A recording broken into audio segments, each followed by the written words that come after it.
I'm much delighted to offer a heartily welcome to everyone gathered over here on behalf of the Department of English. Today, we are remembering and honoring Professor T.Y. Arvindakshan sir. It's been a year after this world lost a precious soul. We will conduct our programs as two sessions, starting with the commemoration of late T.Y. Arvindakshan sir, and for the second section, we will have a talk on the topic Gender Technology and the Post-Truth World Order by our resource person Dr. Arunlal Mukheri. Respecting our rich tradition and system, we will start the first session with the prayer song. Please, prayer.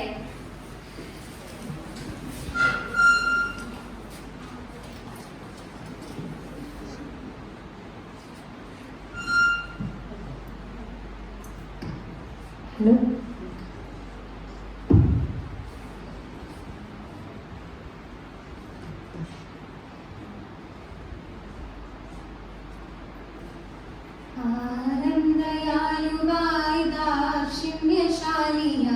വാഴുന്നോരീശ്വരൻ തിരുനാമത്തിൽ നിഖിലലോകങ്ങൾക്കുമേകരക്ഷകനാകും അഖിലേശ്വരനല്ലയോ സകലസ്തുതിയും അഖിലേശ്വരനല്ലയോ സകലസ്തുതിയും പരമകാരുണ്യവാൻ കരുണാനിധിയേ വിധി പറയും ദിവസത്തിൻ ഏകാധിപനേ നിയതമാരാധിപ്പു ഞങ്ങളങ്ങയ മാത്രം സതതം സഹായമർത്തിപ്പതും തിരും നയിക്കണം ഞങ്ങളെ നേരായ മാർഗത്തിൽ നിന്നനുഗ്രഹപാത്രമായോ തന്മാർഗത്തിൽ അങ്ങയ കോപിക്കപ്പെട്ടോരുടെ വഴിയല്ല സന്മാർഗഭ്രഷ്ടർ തൻ വഴിയിലുമല്ല ആനന്ദയാലുവായി ദാക്ഷിണ്യശാലിയ വാഴുന്നോരീശ്വരൻ തിരുനാമത്തിൽ നിഖിലലോകങ്ങൾക്കുമേകരക്ഷകനാകും അഖിലേശ്വരനല്ലയോ സകലസ്തുതിയും അഖിലേശ്വരനല്ലയോ സകലസ്തുതിയും അഖിലേശ്വരനല്ലയോ സകലസ്തുതിയും. In this moment, let's also remember our beloved Kadamnath sir who left us. Let's observe 1 minute silence in his memory. Then I request all of you to stand for invocation on behalf of remembering our precious souls.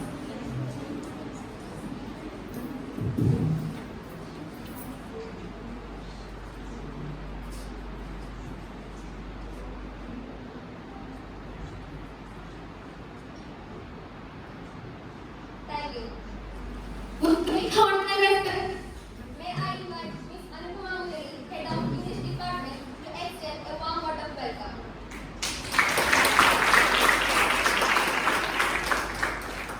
Good morning, respected dignitaries on the dais, my dear colleagues, my dear students. Thank you for each and everyone for being here today. And today we are like commemorating our beloved T.Y. sir. Though he retired in 2011, he was here with us all through the 10 years he was here, being our mentor, our guide, and a constant motivation, be it like bringing new experiments to our language teaching, or the farming he is into, or the where he provided us the saplings and different, and also guiding our students to have a career in civil service with his position as a civil service director Civil Service Academy Ponnani and all. So it was a great loss for the Department of English especially, and he had great plans with our department, and he wanted to take many of our students into his academy, and we are planning to have a tie-ups and all, but unfortunately we lost him, and many of his plans, like we are trying to make it real for again in his absence also, and we want to to fulfill his dream of making more students into this year's aspirations and all. So let me do my job that is entrusted to me. In the first, I, on behalf of English department, welcome each and everyone to this program. And I would like to welcome our dear principal, Dr. V. Amira, to this function, even in her absence. She's not here. So I welcome her on behalf of everyone here. Today we are having our resource person, Dr. Arun Lal, and he is from Government College Mugeri, and he is an apt person for getting you an idea about the theories and all. And I heartily extend my welcome for accepting our invitation. So welcome you, sir. I also welcome Dr. Brijesh Vike. He is here to commemorate his delivered the commemoration speech of TY sir and their colleagues and all. So I welcome Dr. Brijesh Vike. I welcome Dr. Subare, Head Department of Aquaculture, to this for addressing the gathering. I welcome you, sir. I welcome Riaz KM, Staff Club Secretary of our college, for facilitating the gathering. I welcome you, sir. And also I welcome our college union chairman, Sawa, to the function. And I welcome Dr. Rashmi P. Ravindra, Assistant Professor, Department of English, to the function. And last but not least, I welcome each and everyone to this function, especially my colleagues and students and those who are with me for making this event a successful one. Thank you all and welcome once again. Thank you, ma'am. Now we are moving for the first session, starting with the bio note of T.Y. Aravindakshan sir. We will have a look at a short background on T.Y. Aravindakshan sir. He was born on June 8, 1956 at Tirur. He completed his schooling from Tirur High School and completed his pre-degree from PSMO College, Tirurangadi. He did his degree from Brennan College, Talasheri, and passed MA in English from Devagiri College, Kozhikode. He joined the Post and Telegraph Department in 1975 as a degree student and worked in Malappuram, Kozhikode districts. In 1981, he joined MES Ponnani College in the Department of English and retired in 2011. During the period of 1990 to 1991, he worked as a project officer in Ponnani as a part of Akshara Kerala Literacy Project, and in 1997 as Ponnani Block Coordinator of Janakiya Sutra. He was also a member of Calicut University and the Board of Studies twice. He is an eminent figure in the academic circle also. He was the chairman of the District Planning Board during 2001 to 2006. He was an active worker of Kerala Shastra Sahitya Parisham for more than 4 decades. He returned to God on 17th of November 2021. And now I welcome Dr. Brijesh Vike, Head of Geology Department, for the commemoration speech.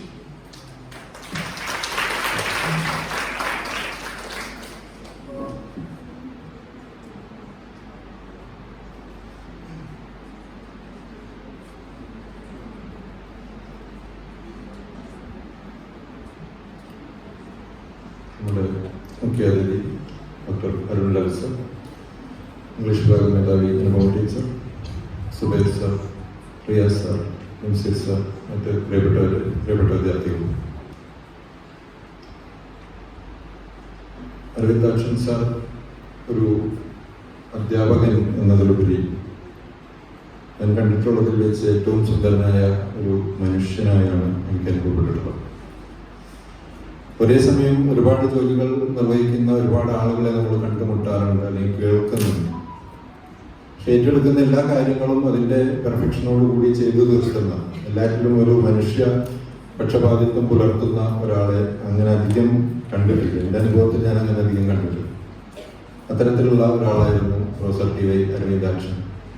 അദ്ദേഹത്തിൻ്റെ മുഴുവൻ പേരൊക്കെ എനിക്ക് തോന്നുന്നത് ആളുകൾ ഇപ്പോഴാണ് മുഴുവനൊക്കെ പറഞ്ഞു കേൾക്കുന്നത്. TY എന്നുള്ള 2 അക്ഷരത്തിലാണ് അദ്ദേഹത്തെ പൊന്നാനി മുഴുവനും ഏതാണ്ട് കേരളം മുഴുവനും അറിയുന്നത്.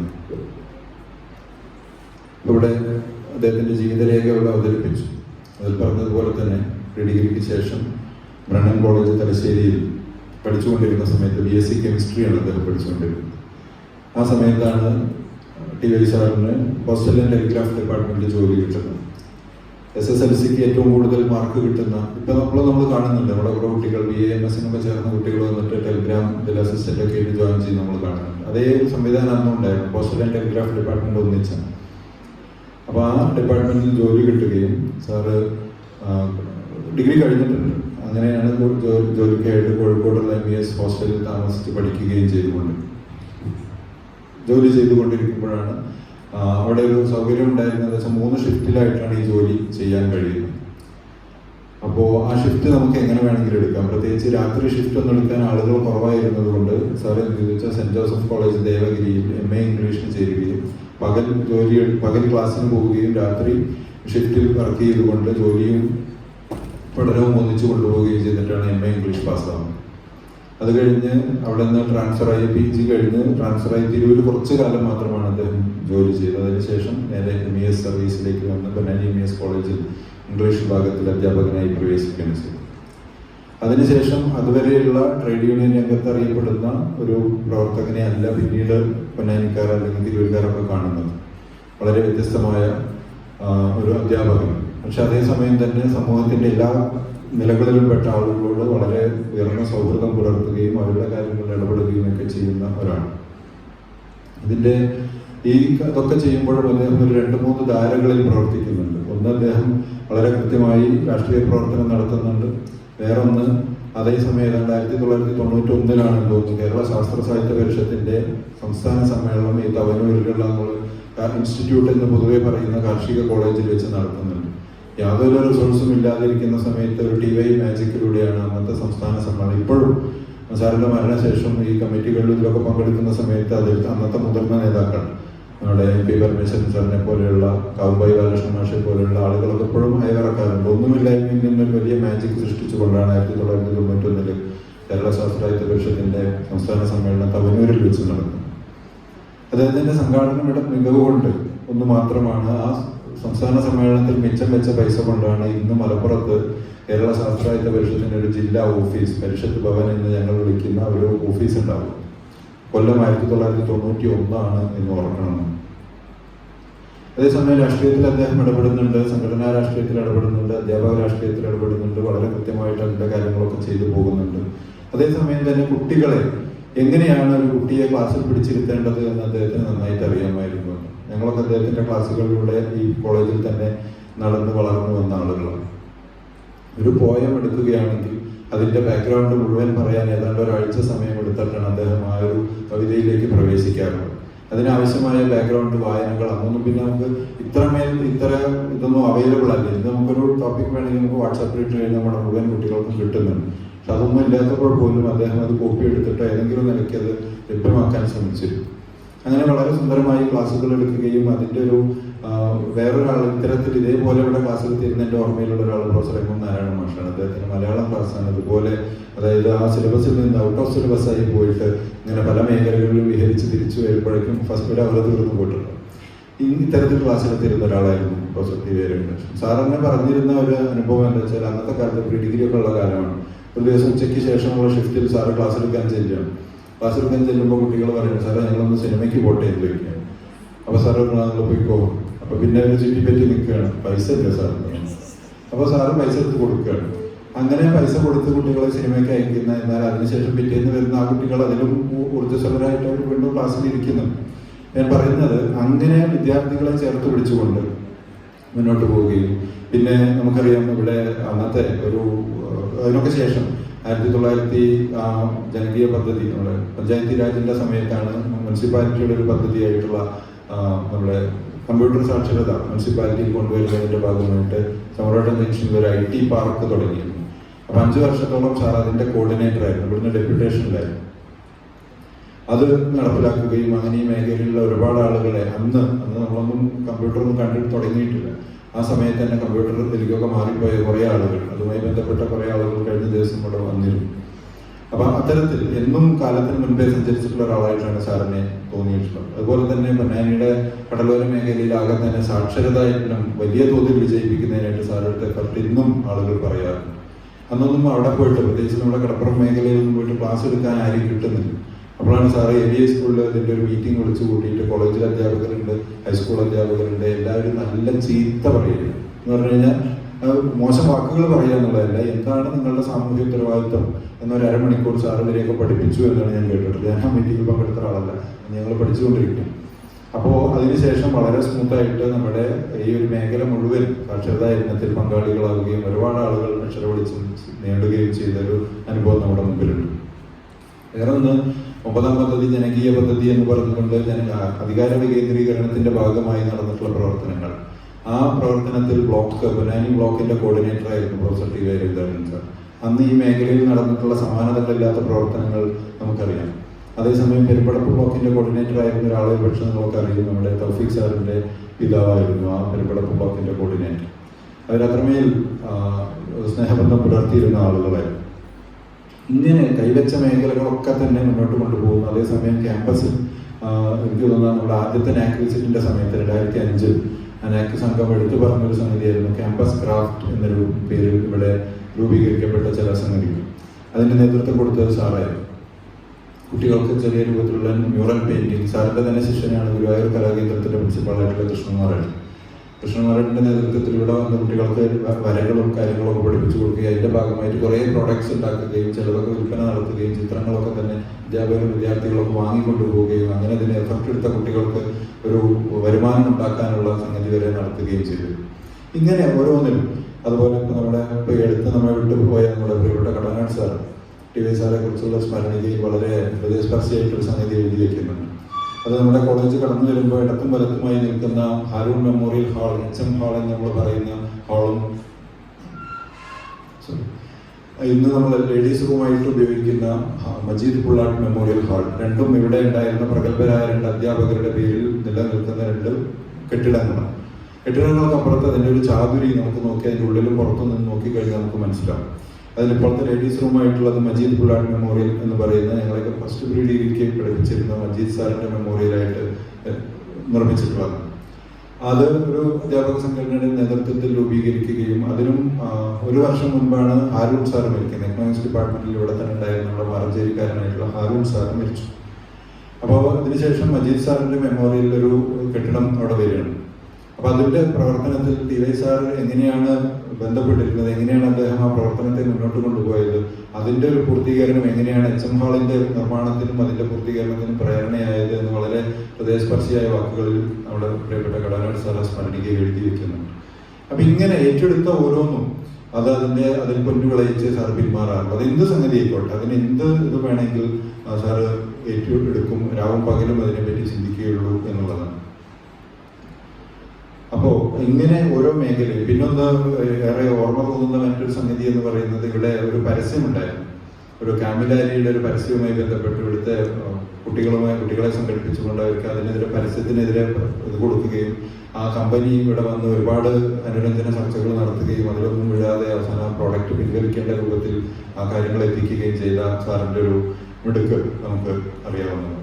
ഇങ്ങനെ ഓരോന്നും എടുത്ത് പരിശോധിക്കുകയാണെങ്കിൽ ഒരുപാട് കാര്യങ്ങൾ പറയാനുണ്ട്. പക്ഷെ സാർ എപ്പോഴും ചേർത്ത് പിടിച്ചിരുന്നത് സമൂഹത്തിലെ നിശ്ചരായ നിരാലംബരായ ആളുകളെ ആയിരുന്നു എന്ന് കൂടി പറഞ്ഞ് ഞാൻ അവസാനിപ്പിക്കും. നമ്മൾ ഇപ്പോൾ ഇവിടെ നമ്മൾ സൂചിപ്പിച്ച പോലെ ഇവിടുന്ന് റിട്ടയർ ചെയ്തതിന് ശേഷം സാറ് നേരെ പോയത് ഇവിടെ ഒരു ICSR വന്നിട്ട് നമ്മുടെ institute for career studies and research എന്ന പേരിൽ അറിയപ്പെടുന്ന നമ്മുടെ ഗവൺമെന്റിന്റെ continuing education Kerala higher education ഡിപ്പാർട്ട്മെന്റിന്റെ കീഴിലുള്ള സിവിൽ സർവീസ് ആസ്പിറൻസ് ആയിട്ടുള്ള കുട്ടികൾക്ക് കോച്ചിങ് കൊടുക്കാനുള്ള ഒരു സ്ഥാപനം പൊന്നാനിയിലുണ്ട്. അതിന് മുമ്പും പലരും അവിടെ കോർഡിനേറ്റർമാരായി ഇരുന്നിട്ടുണ്ട്. പല പ്രത്യേകതകളും പല പ്രവർത്തനങ്ങളും അവിടെ നടന്നിട്ടുണ്ട്. പക്ഷേ അതിനെ ഒരു പൂങ്കാവനമാക്കി മാറ്റിയത്, അക്ഷരാർത്ഥത്തിൽ അതിനെ ഒരു പൂങ്കാവനമാക്കി മാറ്റുന്നത് ടിവൈസ് ആണ്. അതിൻ്റെ ഒരു കെട്ടുമട്ടുമല്ല ഞാൻ പറയുന്നത്. എല്ലാ അർത്ഥത്തിലും 24 മണിക്കൂറും തുറന്നിരിക്കുന്ന ഒരു ലൈബ്രറി കുട്ടികൾക്ക് കൊടുക്കുകയാണ്. അവിടെ ഈ സ്ഥാപനം നിലനിന്നിരുന്നത് ഇറിഗേഷൻ ഡിപ്പാർട്ട്മെന്റിന്റെ കീഴിലുള്ള ചമ്രവട്ടം റെഗുലേറ്ററി കം ബ്രിഡ്ജിന്റെ ഒരു പദ്ധതി പ്രദേശത്തായിരുന്നു. അവിടെ ഇടിഞ്ഞു പൊളിഞ്ഞ് കിടന്നിരുന്ന 2-3 ബിൽഡിങ്ങുകൾ സാറിന്റെ ഒറ്റ മുൻകൈയിൽ മുന്നോട്ട് നേരെയാക്കിയെടുത്ത് അത് ഹോസ്റ്റലുകളാക്കി പരിണമിപ്പിച്ച് AC വരെ വെച്ച് കൊടുത്ത് ആ കുട്ടികൾക്ക് അവിടെ അംഗീകാരം കൊടുക്കുകയും. അപ്പോൾ ഇതുമായി ബന്ധപ്പെട്ട് ഇറിഗേഷൻ ഡിപ്പാർട്ട്മെന്റിന് ഇത് മനസ്സിലാവുന്നില്ല, ഗവൺമെന്റിലെ ഉന്നത ഉദ്യോഗസ്ഥർക്ക് ഇത് മനസ്സിലാവുന്നില്ല. എന്തിനാണ് ഈ വക പണിയൊക്കെ എടുക്കുന്നത് ഒരു മനുഷ്യൻ? ആ ബിൽഡിങ്ങോടെ പൊളിഞ്ഞ് കിടന്നു എന്നല്ലേ ഉള്ളൂ, നമുക്ക് തലവേദന ഇല്ലല്ലോ എന്നുള്ളതാണ് അവർ ചിന്തിച്ചത്. അതിനെപ്പറ്റി സ്മരണികയിൽ മുൻ സ്പീക്കറായിരുന്ന നമ്മുടെ പ്രിയപ്പെട്ട ശ്രീരാമകൃഷ്ണൻ സാഹു ഒരു കാര്യം സൂചിപ്പിക്കുന്നു. ഇങ്ങനെ എന്തിനാണ് ഇങ്ങനെ ഒരു മനുഷ്യൻ ഇതിനു വേണ്ടി പാടുപെടുന്നത് എന്ന് മനസ്സിലാവാത്ത ആളുകളോട് തർക്കിച്ച് ഇരിക്കുന്ന ടിവയുടെ മുഖം എപ്പോഴും എൻ്റെ മനസ്സിലുണ്ട് എന്നാണ് അദ്ദേഹം എഴുതി വയ്ക്കുന്നത്. ഇങ്ങനെ ഓരോന്നിലും അതുപോലെ തന്നെ ചില കാര്യങ്ങളൊക്കെ അവിടെ ചില സമയത്ത് ഇവിടെ നിന്ന് ഫണ്ട് വന്നിട്ടുണ്ടായിരുന്നു, പക്ഷെ അവിടെയുള്ള ആളുകൾക്ക് മാസാവസാനം ശമ്പളം കൊടുക്കണം. അപ്പോൾ സാറിന്റെ പെൻഷനാണ് അവിടെ ശമ്പളമായിട്ട് മാറുന്നത്. ഇങ്ങനെ ഓരോന്നിലും മാത്രമല്ല അവിടെ എല്ലാ ആണ്ടർതികളിലും എല്ലാ പെരുന്നാളിലും എല്ലാ വിഷുവിനും എല്ലാ ഓണത്തിനും ആ പടപ്പുറം പോക്ക് എന്നറിയപ്പെടുന്ന പ്രദേശത്താണ് ഈ ഒരു ICSR സ്ഥാപനം നിലനിൽക്കുന്നത്. അതിന്റെ ചുറ്റുമുള്ള ഒരു 350 കുടുംബങ്ങൾക്ക് ഈ ഗവൺമെന്റും നമ്മൾ സന്നദ്ധ സംഘടനകളൊക്കെ കിറ്റ്, ഓണക്കിറ്റ് അല്ലെങ്കിൽ ഒരു കിറ്റ്, ഭക്ഷണ കിറ്റ് എന്നൊരു സംഗതി കണ്ടുപിടിക്കുന്നതിന് എത്രയോ മുമ്പ് സാറിന്റെ നേതൃത്വത്തിൽ അവിടെ ഇത്തരത്തിലുള്ളൊരു ഭക്ഷണ കിറ്റ് എന്ന് നമുക്ക് പറഞ്ഞുകൂടാ, അവരെ ആ ഒരു വിധത്തിൽ അവരെ സഹായിക്കാനുള്ള ഒരു സംവിധാനം എല്ലാ വീടുകളിലും എത്തിയിരുന്നു. അത് കോവിഡ് കാലത്ത് ഒന്നുകൂടി അത് നീട്ടിപ്പിടിച്ചുകൊണ്ടാണ് അദ്ദേഹം അതിലൊരു 10-40 കുട്ടികൾക്ക് ഫോണും ടാബ്ലറ്റും വിതരണം ചെയ്യുന്ന ഒരു പദ്ധതിയിലേക്ക് എത്തിയത്. കഴിഞ്ഞ കോവിഡിന്റെ ഏറ്റവും മുഖരത്തിലാണ്. എല്ലാ കുട്ടികൾക്കും ഫോണുണ്ട്, ടാബുണ്ട്, എന്തെങ്കിലും ഉണ്ട് ഈ കുട്ടികൾക്ക് പഠിക്കാനൊരു സാഹചര്യം. അപ്പോൾ അവരുടെ ഒരു കണക്കെടുത്തൊരു 40 ആൾ. ആ 40 ആളുകൾക്ക് ടാബ്ലറ്റ് ഒന്നും കൊടുക്കാൻ വേണ്ടി സാറിന്റെ പരിചയത്തിൽ പക്ഷെ ഇവിടെ ഇരിക്കുന്ന പലരും അതിലേക്ക് സംഭാവന ചെയ്തവരായിരിക്കും. ഇവിടെ പ്രളയ സമയത്ത് കർണാടകയിൽ നിന്നൊരു സംഘം ഡോക്ടേഴ്സ് പൊന്നാനി വന്ന് ക്യാമ്പ് ചെയ്ത് വർക്ക് ചെയ്തിരുന്നു പൊന്നാനിയിലെ പ്രളയ സമയത്ത്. ആ ഡോക്ടർമാരടക്കം അതിലേക്ക് സംഭാവന ചെയ്തു എന്ന് പറയുമ്പോൾ സാറിന്റെ അതിലുള്ള ഒരു ഉദ്ദേശശുദ്ധിയെക്കുറിച്ചും അദ്ദേഹത്തിന്റെ സംഘാടന പാഠത്തെക്കുറിച്ചും ഞാൻ കൂടുതൽ പറയുന്നില്ല. ഇങ്ങനെ ഏറ്റെടുത്ത എല്ലാ മേഖലയിലും ആളുകളെ ചേർത്ത് പിടിച്ചുകൊണ്ട്, അതുപോലെ ഇവിടെ അദ്ദേഹം സാറും ആ സമയത്തുണ്ടായിരുന്ന കുറെ പ്രഗത്ഭരായ അധ്യാപകരൊക്കെ ഉള്ള സമയത്ത് നമ്മുടെ കോളേജിൽ ഒരു നീഡി ഫണ്ട് എന്നൊരു പ്രവർത്തനം നടത്തിയിരുന്നു. മാസം ഒരു പ്രത്യേക തുക ആ ഒരു നീഡി ഫണ്ടിലേക്ക് മാറ്റിവെച്ചുകൊണ്ട് ഈ പറഞ്ഞ പോലെ ഇന്നലെ നമ്മൾ കണ്ടല്ലോ, വയ്യാത്ത ഒരാൾ വന്ന് കുട്ടികൾ കുറെ പൈസയൊക്കെ പിടിച്ച് നടന്ന് കൊടുത്തിരുന്നു. പക്ഷെ അതെപ്പോഴും പ്രായോഗികമല്ലാത്തത് കൊണ്ട് ഇവിടെ ഒരു നീഡി ഫണ്ട് എന്ന രൂപത്തിൽ ഒരു കറക്ഷൻ വെക്കുകയും അതിൽ നിന്ന് വളരെ അതിന് വേണ്ട അതിൽ അർഹരാണ് എന്ന് തോന്നുന്ന ആളുകൾക്ക് അവര് ചില മെഡിക്കൽ രേഖകളും ചില ചെറിയ കാര്യങ്ങളും ആവശ്യപ്പെട്ടു. അതുമായി വരുന്ന ആളുകൾക്ക് ഒരു തുക എന്താണ് ഇവിടെ ബാക്കിയുള്ളത് അപ്പം അതെടുത്ത് കൊടുത്തിരുന്നു. അടുത്ത മാസം നമ്മൾക്ക് അത് ശേഖരിച്ച് വെച്ചിരുന്നു. ഇങ്ങനെ ഏറ്റെടുക്കുന്ന എല്ലാ കാര്യങ്ങളും അല്ലെങ്കിൽ പുതിയ പുതിയ ഐഡിയകൾ. ഇപ്പൊ ഏറ്റവും അവസാനം അദ്ദേഹം മുഴുമിക്കാൻ കഴിയാതെ പോയത് നമ്മുടെ പള്ളിക്കാടുകളും ശ്മശാനങ്ങളും മനോഹരമാക്കുന്ന ഒരു പദ്ധതിയുമായി ബന്ധപ്പെട്ടാണ്. അതിനെയൊക്കെ തന്നെ ശാന്തിവനങ്ങൾ എന്ന് പേരിട്ടുകൊണ്ട് മനോഹരമായ ഉദ്യാനങ്ങളായിട്ട് നമ്മുടെ ഖബർസ്ഥാനുകളും ശ്മശാനങ്ങളൊക്കെ മാറ്റിയെടുക്കുന്ന ഒരു വലിയ പദ്ധതി പൊന്നാനി മുനിസിപ്പാലിറ്റിയുടെ മുമ്പിലേക്ക് വെച്ചു കൊടുത്തുകൊണ്ടാണ് അദ്ദേഹം മാറിപ്പോകുന്നത്. നമ്മുടെ നാക് വിസിറ്റിന്റെ 2021 നവംബർ 17-നാണ് അദ്ദേഹം നമ്മളെ വിട്ടുപോകുന്നത്. 15-16 നമ്മുടെ ഇവിടുത്തെ നാക് വിസിറ്റ്. അതിന്റെ ഒരാഴ്ച മുമ്പ് ഒരുപക്ഷെ കഴിഞ്ഞ വർഷം ഇവിടെ ഉണ്ടായിരുന്ന കുട്ടികൾക്ക് അറിയാം, നമ്മുടെ ഗോൾഡൻ ജൂബിലി ബ്ലോക്കിന്റെ പിൻഭാഗം കിടന്നിരുന്നത് ഏതോ ഒരു കാട്ടുപ്രദേശം എന്ന മട്ടിലാണ്. എന്താ വെച്ചാൽ അതിന്റെ മറ്റ് മുൻഭാഗങ്ങളിലെ പ്രവർത്തനങ്ങളുടെ അതിലേർപ്പെട്ടിരുന്നത് കൊണ്ട് ആ ഭാഗം നമ്മൾ ശ്രദ്ധിക്കാതെ വിട്ടതായിരുന്നു. അപ്പോൾ ഒരു ദിവസം യാദർച്ഛികമായി സാർ ഇവിടെ വരികയും അന്ന് നമ്മുടെ സെക്രട്ടറി ആയിരുന്ന റഷീദ് അദ്ദേഹത്തെ വിളിച്ചുകൊണ്ടു എങ്ങനെയുണ്ട് നമ്മുടെ കോളേജൊക്കെ മുഞ്ചായിട്ടില്ലേ എന്നൊക്കെ ചോദിക്കുകയും അതിന്റെ ഭാഗമായി സാർ അവിടേക്ക് പോയി. അപ്പോൾ അതൊക്കെ കൂടി കണ്ടപ്പോൾ സാറിന് ഭയങ്കരമായിട്ട് ദേഷ്യം വന്നു. എന്താണ് ഈ കാട്ടിയെന്ന് ചോദിച്ചിട്ട് നേരെ പോയിട്ട് 10-250 ചെടികൾ, എനിക്ക് തോന്നുന്നപ്പോഴും ഇതിന്റെ ഉണങ്ങിയ അവശിഷ്ടങ്ങൾ പക്ഷെ എനിക്ക് പടം നോക്കിയാൽ കാണാം.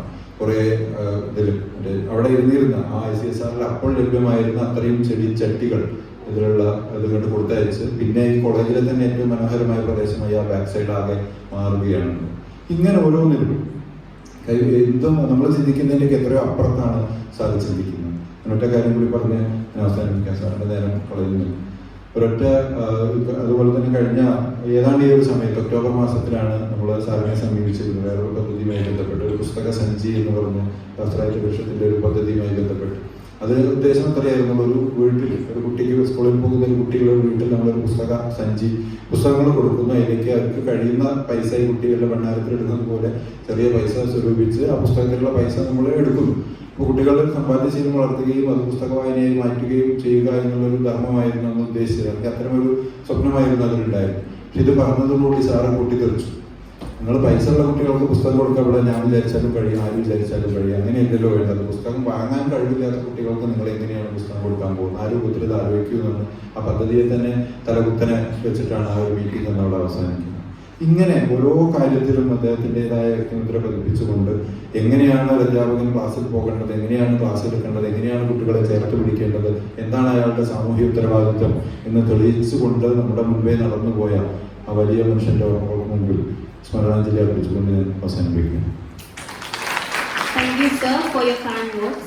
Now, I would like to invite Dr. Zubair A.A., Head of Department Aquaculture and Fisheries, to facilitate the event.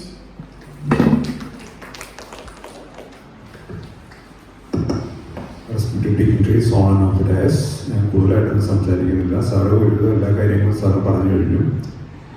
ഞാൻ ആദ്യമായിട്ട് ടി.വൈ സാറിനെ കാണുന്നത് 2009 ഞാൻ ഈ കോളേജിൽ ജോയിൻ ചെയ്യുമ്പോഴാണ്. അതിനു മുമ്പ് അദ്ദേഹത്തോട് കാര്യമായ പരിചയമൊന്നും എനിക്കില്ല. ഒരു പക്ഷേ വിജയ് സാറിവിടെ പഠിച്ചുകൊണ്ടായിരിക്കാം അദ്ദേഹത്തെ കൂടുതലായിട്ട് അറിയാൻ കഴിഞ്ഞിരിക്കുന്നത്. 2010 സാർ റിട്ടയർഡായി. 10-12 കാലഘട്ടത്താണ് അദ്ദേഹം റിട്ടയർഡായെന്ന് എനിക്ക് തോന്നുന്നത്. പിന്നീട് അദ്ദേഹത്തെ കാണുന്നത് ഈ പൊന്നാനിയുടെ സാമൂഹിക രാഷ്ട്രീയ മേഖലകളിൽ ഇടപെടുന്ന ഒരു വ്യക്തിയായിട്ടാണ്. ഒരേ സമയം എങ്ങനെ നല്ലൊരു അധ്യാപകനാൻ കഴിയും, അതേപോലെ തന്നെ സാമൂഹിക വിഷയങ്ങളിൽ ഇടപെടാൻ കഴിയുന്ന ഒരു വ്യക്തിത്വം. അങ്ങനെയാണ് ഞാൻ അദ്ദേഹത്തെ ഓർമ്മിക്കുന്നത്. 2009 അദ്ദേഹത്തെ കാണുന്നത് പുറത്തൊരു ക്യാൻറ്റീനിലൊരു ചായക്കടയിൽ വെച്ചാണ് ഞാൻ ആദ്യമായിട്ട് കാണുന്നത്. എൻ്റെ ഒപ്പം സുരേഷ് സാറും കൂടെ ഉണ്ടായിരുന്നു. സുരേഷ് സാർ എന്നെ ഇൻട്രൊഡ്യൂസ് ചെയ്ത് പുതുതായിട്ട് ഡിപ്പാർട്ട്മെൻറ്റ് ജോയിൻ ചെയ്ത വ്യക്തിയാണ്. അദ്ദേഹത്തിൻ്റെ പേര് സുബൈർ എന്നാണ്. അദ്ദേഹം വളരെ കൃത്യമായിട്ട് ഓർത്തിരിക്കുകയാണ്. ഞാൻ വന്ന ആ സമയത്ത് തിടുക്കവും കൊണ്ട് ഞാൻ മറന്നുപോയി. ഒരാഴ്ചയ്ക്ക് ശേഷം വീണ്ടും അദ്ദേഹത്തെ കാണുന്നു. എന്താ സുബൈർ, എനിക്ക് മനസ്സിലായല്ലോ പെട്ടെന്ന്. അപ്പോഴാണ് അദ്ദേഹം പറയുന്നത്, ഇതാണ് പുതിയ തലമുറയുടെ പ്രശ്നം, ആരെയും ഓർന്നിരിക്കില്ല. അപ്പം ഞാൻ പറഞ്ഞു, ഞാൻ അത്ര പുതിയ തലമുറയൊന്നുമല്ല, ഞാൻ ഒരു പക്ഷേ ആ തിരക്കിനിടയിൽ മറന്നുപോയതായിരിക്കും, സോറി സാർ എന്ന് പറഞ്ഞു. പിന്നീട് പലപ്പോഴായി അദ്ദേഹത്തോട് ഇൻട്രാക്ട് ചെയ്യേണ്ട ആവശ്യങ്ങൾ വന്നിരുന്നു. അപ്പോൾ ഞാൻ കണ്ടിരിക്കുന്നത് കോളേജിലെ പല പ്രശ്നങ്ങൾക്കും, പ്രത്യേകിച്ച് വിദ്യാർത്ഥികളുമായിട്ടുള്ള പലപ്പോഴും കോളേജുകളിൽ പല സംഘർഷങ്ങളൊക്കെ ഉണ്ട്. ആ സമയത്ത് വിദ്യാർത്ഥികളുമായിട്ട് എങ്ങനെ ഡീൽ ചെയ്യണം, വിദ്യാർത്ഥികളുമായിട്ട് എങ്ങനെ അത് പറഞ്ഞ് അവസാനിപ്പിക്കാം, അതിന് കൃത്യമായി അറിവുണ്ടായിരുന്ന ഒരു വ്യക്തിയായിരുന്നു ഈ അരവിന്ദാക്ഷൻ സാർ. അതിനൊക്കെ വളരെയധികം വിദ്യാർത്ഥികളുമായിട്ട് ഡീൽ ചെയ്യാനുള്ള ഒരു കഴിവ് ഞാൻ വളരെ ഇതായിട്ട് നോക്കി നിന്നിട്ടുണ്ട് അദ്ദേഹത്തിൻ്റെ പ്രവർത്തന രീതി. അങ്ങനെ ഒരു മനുഷ്യൻ, അദ്ദേഹത്തെ പൂർണ്ണമായി ഇവിടെ അനുസ്മരിച്ചു കഴിഞ്ഞു. ഈ പരിപാടിക്ക് എല്ലാ ആശംസകളും നേരുന്നു. ഇത് പരിപാടി സംഘടിപ്പിച്ച ഡിപ്പാർട്ട്മെന്റിനെ പ്രത്യേകം അഭിനന്ദിക്കുന്നു. Thank you very much. Thank you, sir. And I also welcome Sri Riya's Camp Staff Club Secretary to facilitate this event. വേദിയിലുള്ള ബഹുമാന്യ പ്രജേഷ് സാർ, നമ്മുടെ മുഖ്യാതിഥി, അതുപോലെ തന്നെ HOD അനുപമ, മറ്റ് സഹപ്രവർത്തകരെ, സുഹൃത്തുക്കളെ, വേറെ കാര്യങ്ങൾ പ്രജേഷ് സാറ് പറഞ്ഞു.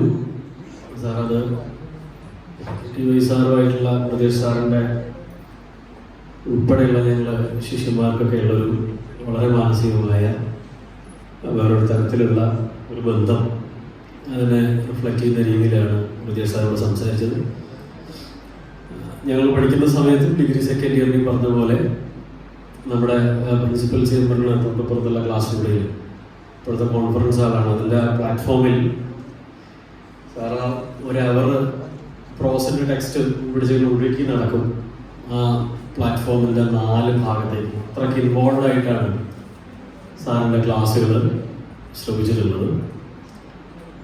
പിന്നീട് കോളേജ് റിട്ടയർ ചെയ്തതിനു ശേഷവും ഞാൻ പ്രജേഷ് സാറിലൂടെ പറഞ്ഞ കാര്യങ്ങളോട് ചേർത്ത് വെക്കുന്നത് ഡ്രീംസ് എന്ന് പറയുന്നൊരു പരിപാടി അല്ലേ പ്രജേഷ് സാർ? അത് ഡ്രീംസാണ്. ഡ്രീംസ് ഒരു ഗംഭീര പ്രൊജക്റ്റായിരുന്നു. ഹയർ സെക്കൻഡറി വിദ്യാർത്ഥികൾക്ക് അവരുടെ സ്കൂൾ എഡ്യൂക്കേഷൻ്റെ ഒപ്പം തന്നെ ഒരു സപ്പോർട്ടീവ് സിസ്റ്റമായിട്ട്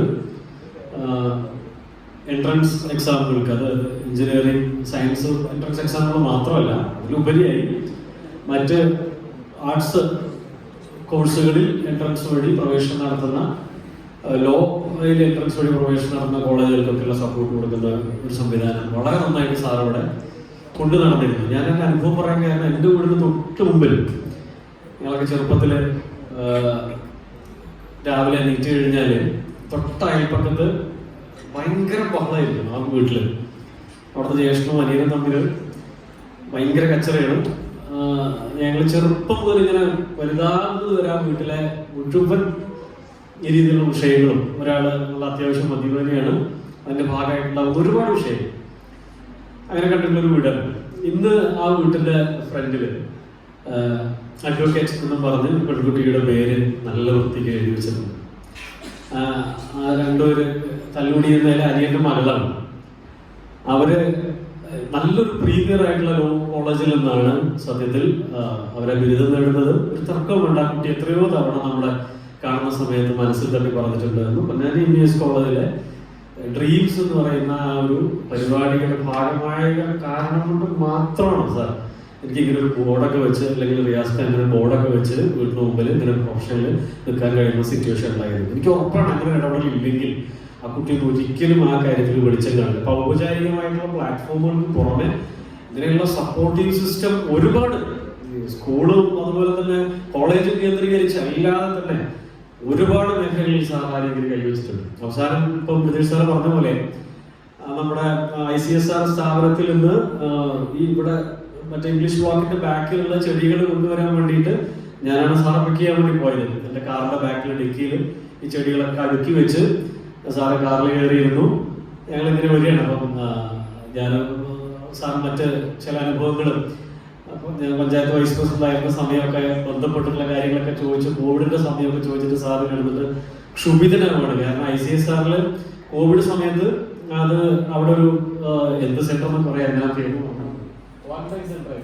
ക്വാറന്റൈൻ സെന്ററായിട്ട് അത് ഉപയോഗിച്ചിട്ടുണ്ടായിരുന്നു. അപ്പൊ അതിന്റെ ഫണ്ടുമായി ബന്ധപ്പെട്ടിട്ട് ഉദ്യോഗസ്ഥ തലത്തിലുള്ള പല നൂലാമാലകൾ അതിൽ കിടന്ന ഫണ്ട് റിലീസ് ചെയ്യപ്പെടാത്തത് സാറ് സ്വന്തം കാശ് ഉപയോഗിച്ച്, പ്രദേശ് സാർ പറഞ്ഞാൽ ഞാൻ അടിവരയിട്ടാണ്, സ്വന്തം കാശ് ഉപയോഗിച്ച് ആ ലയബിലിറ്റീസ് പുള്ളി തീർക്കുകയും അതിന്റെ കഴിയാവുന്ന ലയബിലിറ്റീസ് അല്ല, കയ്യിൽ ഒതുങ്ങുന്ന ലയബിലിറ്റീസ് അല്ല, പരമാവധി തീർക്കുകയും ചെയ്ത കാര്യങ്ങൾ അന്ന് പറഞ്ഞു വന്ന് ഇവിടെ ചെടിയൊക്കെ വെച്ച് അത് ഒരു തവണയെങ്ങാനും നനക്കുന്ന കാര്യത്തിൽ സാറ് വന്ന് കഴിഞ്ഞ ദിവസങ്ങൾക്കകത്താണ് ഈ പറഞ്ഞ പോലെ സാറ് നമ്മെ വിട്ടുപിരിഞ്ഞു എന്നുള്ള വലിയ ദുഃഖവാർത്ത നമ്മൾ അറിയുന്നത്. അപ്പോൾ പലപ്പോഴും രാഷ്ട്രീയമായിട്ട് പല രണ്ട് ചേരിയിലാണെങ്കിൽ പോലും ഏത് ഘട്ടത്തിലും കാണുമ്പോഴെല്ലാം ഒരു പൊതുപ്രവർത്തകൻ എന്നുള്ള നിലയ്ക്ക് ഒരു വല്ലാത്ത പ്രോത്സാഹനം സാറിന്റെ ഭാഗത്ത് ഉണ്ടായിട്ടുണ്ട്. സാറെ പോലെയുള്ള മനുഷ്യർ അവര് വീണ്ടും ഉണ്ടാവേണ്ടതുണ്ട്. ആ മാതൃകകൾ പൂർണ്ണമായിട്ടും ആ മാതൃകകളെ നമുക്ക് നമ്മിൽ നിന്നും നമ്മളിലൂടെ പുനരാവിഷ്കരിക്കുക എന്ന് പറയുന്നത് സാധ്യമല്ല. പക്ഷെ അതിന്റെ ഏതെങ്കിലും ഒരു ഭാഗം നമ്മൾ ഓരോരുത്തരെ ഏറ്റെടുത്താൽ തന്നെ അദ്ദേഹം ആ ഒരു കുറഞ്ഞ കാലഘട്ടം കൊണ്ട് നിർവഹിച്ച വലിയ നന്മകൾക്ക് തുടർച്ചയുണ്ടാകട്ടെ എന്ന് മാത്രം ആശംസിക്കുന്നു, പ്രാർത്ഥിക്കുന്നു. Thank you, sir. Now I would like to welcome our union chairman, Sawad Cares, to felicitate the gathering.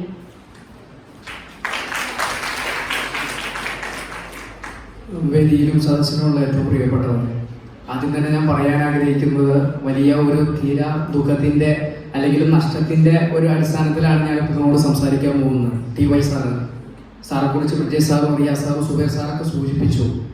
സാറെ കുറിച്ച് ഞാൻ ഇനി എന്താണ് പറയുക എന്നത് എൻ്റെ ജീവിതത്തിലെ ഏറ്റവും വലിയൊരു അപരാധമായിട്ട് ഞാൻ കാണുന്നത് TY സാറ് നേരിട്ട് കാണാനോ സംസാരിക്കാനോ എനിക്ക് കഴിഞ്ഞില്ല എന്നൊരു കാര്യമാണ്. സാറെ കുറിച്ച് മനസ്സിലാക്കിയപ്പോൾ ഞാൻ കുറച്ച് വൈകാരികമായി പോകുന്നു. സാറിൻ്റെ മരണത്തിൻ്റെ വാർത്ത, സാറ് മരണപ്പെടുന്നത് കർഷക സമരവുമായി ബന്ധപ്പെട്ട് ഒരു യോഗത്തിന് സംസാരിച്ചു കൊണ്ടിരിക്കുമ്പോഴാണ് നെഞ്ചുവേദന വന്നിട്ട് സാറെ ആശുപത്രിയിൽ അഡ്മിറ്റ് ചെയ്യുന്നു, മരിക്കുന്നു. ജീവിതം തന്നെ വലിയ സമരമായി കണ്ട ഏറ്റവും നല്ല മനുഷ്യ സ്നേഹി, ഏറ്റവും മികച്ച തിരൂരിൽ നിന്ന് വന്ന സാറ് പിന്നീട് പൊന്നാനിക്കാരനായി മാറുകയായിരുന്നു. ഒരുപാട് പ്രവർത്തനങ്ങൾ ഏറ്റെടുത്തുകൊണ്ട് പൊന്നാനിക്കാരനായി മാറി പൊന്നാനിക്ക് വേണ്ടി മാറുകയായിരുന്നു സാറ്. മികച്ച ഒരു അക്കാദമീഷ്യൻ, ICSR പോലെ സാറ് സൂചിപ്പിച്ചു അതിൻ്റെ കാര്യങ്ങളെ കുറിച്ചൊക്കെ.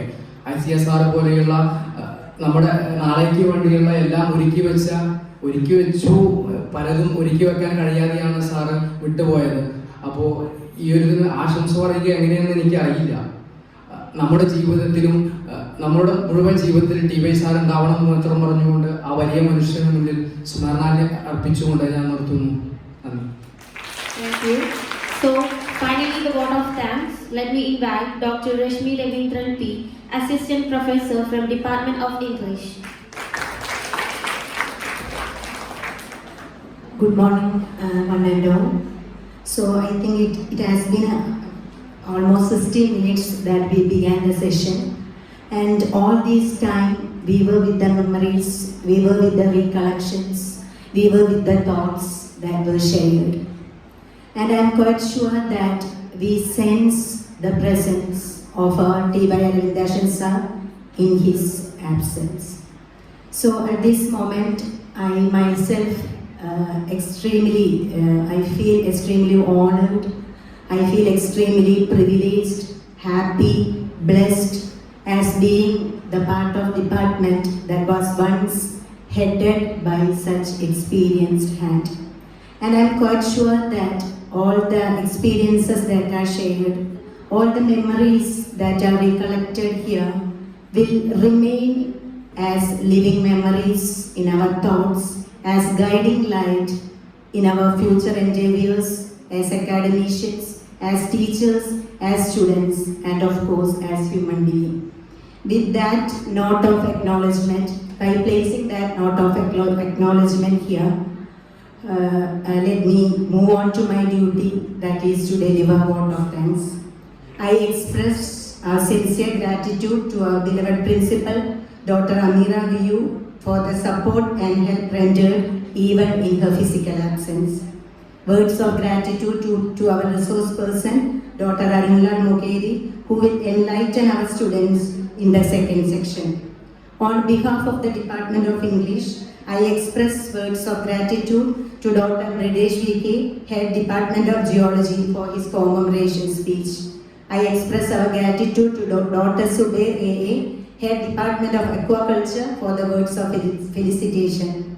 Words of gratitude to Sri Riaz K, our Staff Secretary, for felicitating the function. For all efforts need the sincere hands and initiation of one, and I thank our HOD Srimadi Anubama Murali, who worked so much for the program. I express this on behalf of the Department of English. I express our sincere gratitude to Sri Savar, our college union chairman. I thank all my colleagues who are present here. Special thanks to Sri Limshi Reddy sir, Head Department of Political Science, and all my dear colleagues, my dear students, for their active participations and involvement. I hope all the experiences shared, all the memory shares will remain in our thoughts and action as guiding light in our future endeavors. Thank you. Thank you, ma'am. Now we are moving to the second section. For that, I welcome Dr. Samira Hanif, Assistant Professor, Department of English, for introducing our resource person.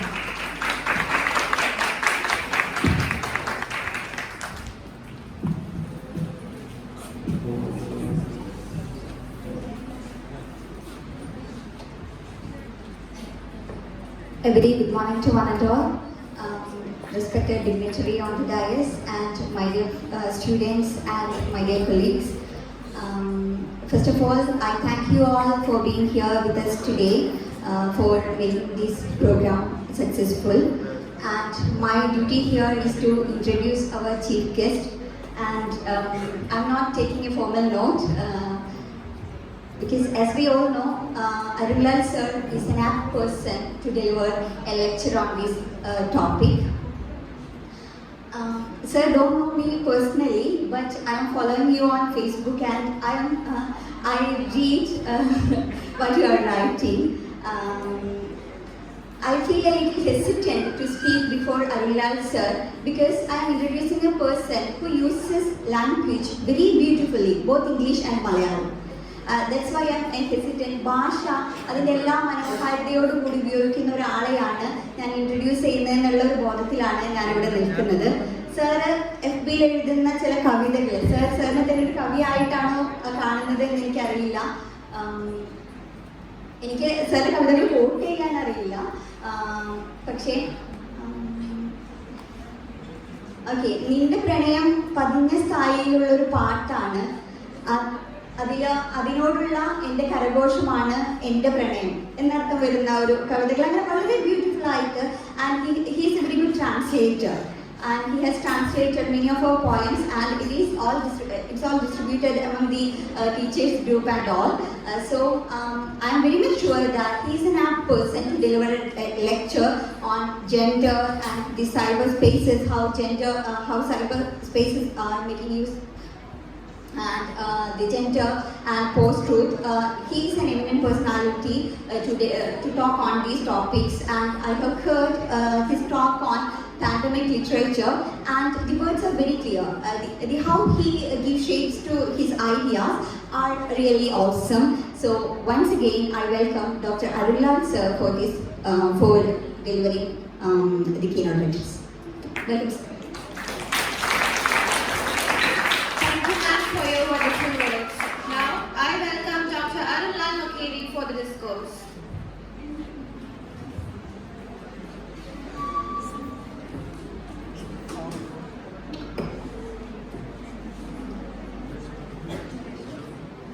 സുഹൃത്തുക്കളെ, വിദ്യാർത്ഥികളെ, good morning. ഇന്നത്തെ ഭാഷയിൽ ചുരുക്കെഴുത്തുകൾ ഒരുപാടുണ്ട്. IDK എന്ന് എഴുതിയാൽ I don't know എന്നാണ്. ROFL എന്ന് എഴുതി കഴിഞ്ഞാൽ റോളിംഗ് ഓൺ ദ ഫ്ലോറാണ് എന്നാണ്. SBD ഹാപ്പി ബർത്ത്ഡേ ആണ്. TY എന്ന് എഴുതിയാൽ താങ്ക് യു എന്നാണ്. TY അരവിന്ദാക്ഷൻ സാറിന്റെ ഓർമ്മ ദിവസമാണ്. സാറിന്റെ പേര് നന്ദി പറഞ്ഞുകൊണ്ടല്ലാണ്ട് പറയാൻ പറ്റാത്തൊരവസ്ഥയുണ്ട് ആ ഭാഷയ്ക്ക്. ശ്രദ്ധിച്ചതാണ് TY അരവിന്ദാക്ഷൻ. അദ്ദേഹം പോയി കഴിഞ്ഞാലും നമ്മൾ അത് തന്നെ പറയുള്ളൂ, TY. ഇന്നത്തെ ഭാഷയിൽ അത് താങ്ക് യു ആണ്, നന്ദിയാണ്. അദ്ദേഹത്തെ പറ്റി പറഞ്ഞ കാര്യങ്ങൾ ഓർത്തുകൊണ്ടും അദ്ദേഹത്തിന്റെ സ്മരണയിലുള്ള ഈ പ്രഭാഷണം അദ്ദേഹത്തിന്റെ ഓർമ്മയോടുള്ള നന്ദിയിൽ കൂറിൽ തുടങ്ങിക്കൊണ്ടും വേണമെന്ന് ആഗ്രഹിച്ചതുകൊണ്ട് ഞാൻ ആ വളഞ്ഞ വഴി എടുത്തുന്നേ ഉള്ളൂ. ഇനി ആർക്കെങ്കിലും താങ്ക് യു എന്ന് എഴുതുന്ന സമയത്ത് അത് അരവിന്ദാക്ഷൻ സാറിനോടുള്ള ഒരു ഓർമ്മയും കൂടിയായിട്ടാണ് മനസ്സിൽ വെച്ചേക്കാൻ. മരണം, സ്മരണ തുടങ്ങിയ ഇടങ്ങൾ അവസാനങ്ങളല്ല, തുടക്കങ്ങളാണ് പലപ്പോഴും. അരവിന്ദാക്ഷൻ സാറിന്റെ ജീവിതം ഒരർത്ഥത്തിൽ തുടങ്ങിയിട്ടേ ഉള്ളൂ. നിങ്ങൾ ഒരു സ്മരണിക ഇറക്കുക, അല്ലെങ്കിൽ ഒരു സ്മരണാപൂർവ്വമുള്ള ഒരു പരിപാടി സംഘടിപ്പിക്കുക, ഇതൊക്കെ അദ്ദേഹത്തിന്റെ ജീവിതം, പ്രശസ്തി, കീർത്തി, യശസ്, ഇതിനെയൊക്കെ മുൻപോട്ട് കൊണ്ടുപോകുന്ന കാര്യങ്ങളാണ്. എനിക്ക് നിങ്ങളോട് പറഞ്ഞു തുടങ്ങാനുള്ളതും ഒരു മരണത്തിന്റെ കഥയിൽ നിന്നാണ്. അരവിന്ദാക്ഷൻ സാറിന് മരണമല്ല, അരവിന്ദാക്ഷൻ സാറിന് മരിച്ചത് 2021 മനസ്സിലാക്കുന്നു. ഹൃദയസ്തംഭനം മൂലമാണ് മരിച്ചത്. We are going to talk about somebody who died in 2015, and he died in California. He did not die, he committed suicide. So we're going to talk about this person, and his story, I believe, brings together the three strands of discussion that we will have today: gender, technology, and the order of the post-truth world. This person that we are talking about, his name was Austin Haynes. Some of you must have heard of him. Some of you maybe are hearing this for the first time. Who was Austin Haynes? 25 വയസ്സിൽ തൻ്റെ പരീക്ഷണശാലയിൽ, ലബോറട്ടറിയിൽ ഒരു മുഴുവൻ കയറിൽ തൂങ്ങി മരിച്ച ഈ ശാസ്ത്രജ്ഞൻ ആര്? എന്തായിരുന്നു അയാളുടെ മരണകാരണം? എന്താണ് ഇന്നത്തെ നമ്മുടെ ചർച്ചയിൽ അയാളുടെ മരണത്തിനുള്ള പ്രസക്തി? ഇതിൽ നിന്ന് തുടങ്ങാം. 21ാം നൂറ്റാണ്ടിൽ ലോകം കണ്ട ഏറ്റവും അതിശയകരമായ കണ്ടുപിടുത്തങ്ങളിൽ ഒന്ന് നടത്തിയ പ്രതിഭാശാലിയാണ് Austin Haynes. He was a scientist. Well, he was a biotechnology expert. Biotechnology, there are two ends to that, there are two components to that word. You have biology and technology. So you put together biology and technology. How do you put together biology and technology? In a classical sense, biotechnology is something that helps us identify, diagnose, like problems with like if you have problems in your blood or in your body fluids, well, you can get it tested. You can test yourself for cancerous growths. These things are basically biotechnology. That is what we understand. But biotechnology has gone far ahead of that stage. അവിടെയൊന്നുമല്ല, biotechnology ഇപ്പോൾ ഒരുപാട് മുൻപോട്ട് പോയിരിക്കുകയാണ്. Biotechnology now deals with coding And coding, CODING, coding is basically a realm that is operated in cybernetics. In cybernetics. നമ്മളുടെയൊക്കെ ജൈവഘടനയുടെ അടിസ്ഥാനം എന്ന് പറയുന്നത് DNA ആണ്. DNA is a code.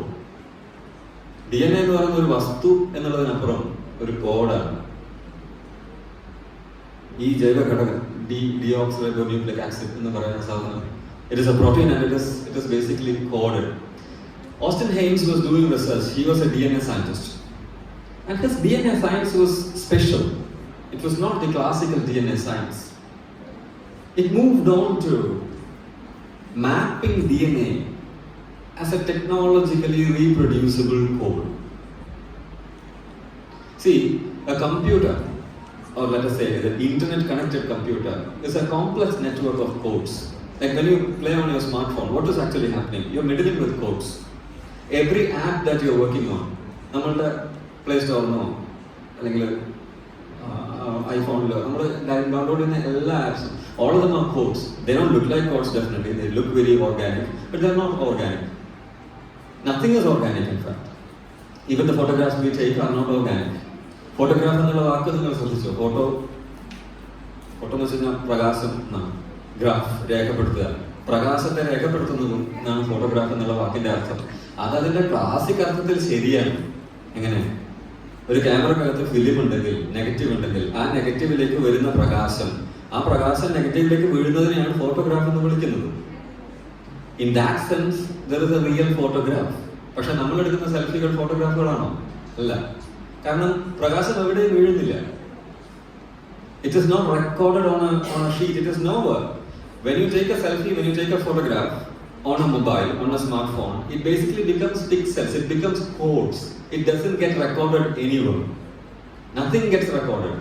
There is no physical space. Strangely, the ultimate components of your biological body is also working on this principle. There is nothing that is organic. It is a code. So Austin Haynes was working with this analogy. Austin Haynes was interested in seeing how the code of an internet application and the code of how human beings work together, how these things are correlated. And then his hypothesis was, if we are working on codes, those codes could be regenerated. Those codes could be, if you would study meticulously enough, you would be able to decode human DNA. Human DNA is very, very complex. It's a very complex code because human being is like the top of evolution. We are at the top notch of evolution. Bacteria നിന്ന് ഏകകോശ ജീവികളിൽ നിന്ന് പരിണമിച്ച് കടൽ ജീവിയായും കരജീവിയായും ആകാശജീവിയായും മനുഷ്യനായും പരിണമിച്ച് അപ്പോഴത്തേക്ക് DNA structure ഒരുപാട് മാറിയിട്ടുണ്ട്. But it is easier to map the DNA of lesser complex organisms. നമ്മളെക്കാൾ സങ്കീർണമല്ലാത്ത ജൈവ ലോകം നമുക്ക് പുറത്തുണ്ട്. അതിന്റെ അടിസ്ഥാന കോഡുകൾ വേർതിരിച്ചെടുക്കുക എന്നുള്ളത് നമ്മളുടെ കോഡുകൾ വേർതിരിച്ചെടുക്കുന്നതിനേക്കാൾ എളുപ്പമാണ്. So he tried doing it. Did he succeed? Oh yes, he did. And how?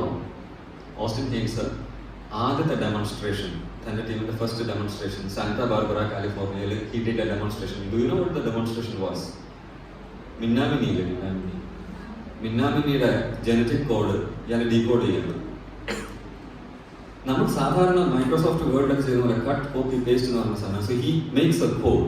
Okay, കള്ളിച്ചെടി ഇങ്ങനത്തെ ഈ തിക്ക് ഇലകളുള്ള കട്ടി ഇലകളുള്ള സസ്യങ്ങളുടെ code he decodes that. He pastes the cord of the firefly onto this plant. What will happen? ഒന്നുമില്ല, നിങ്ങൾ YouTube എടുത്ത് വെച്ച് നോക്കിയാൽ you can see the video where Austin Haynes actually shows you the plant is glowing. The plant is glowing. And this is real, this is not fiction, this is not magic. This is what the scientist did. He actually showed that you can extract the DNA code of one organism and paste it like how you copy paste something. This is biotechnology at its weirdest. Now what are the possibilities of this technology? വെറുതെ കള്ളിച്ചെടിയെ തടങ്ങി കാണിക്കാൻ മാത്രമാണോ ഇത് ഉപയോഗിക്കാൻ പറ്റുക? അല്ല. Think of a person who has cancer. What is cancer? It is a problem with your code. The cell is like, the code is degrading. And cut, copy, paste, cut that code away, paste the code. It is done, right? What is your disease? What is a disease? Degenerating tissues, right? What is pain? നമുക്ക് എന്തുകൊണ്ടാണ് വേദന feel ചെയ്യുന്ന സമയത്ത് നമ്മുടെ degenerating tissue degenerate ചെയ്യുന്നതാണ് വേദനയായിട്ട് നമുക്ക് feel ചെയ്യുന്നത്.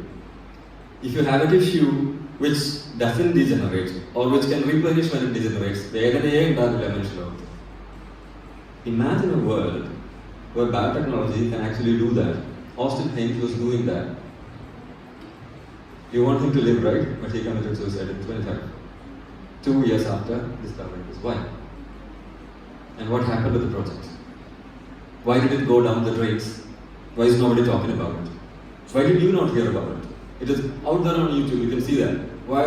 What exactly happened to that biotechnology project? What exactly happened to this dream? This is like the biggest leap humanity can take. This is like we are moving from humanity to something else. Human being is supposed to be even. Austin Haynes said you can even fight death. Because what is death? Death is decomposition of your tissues. Fight it. Cut, copy, paste. Life.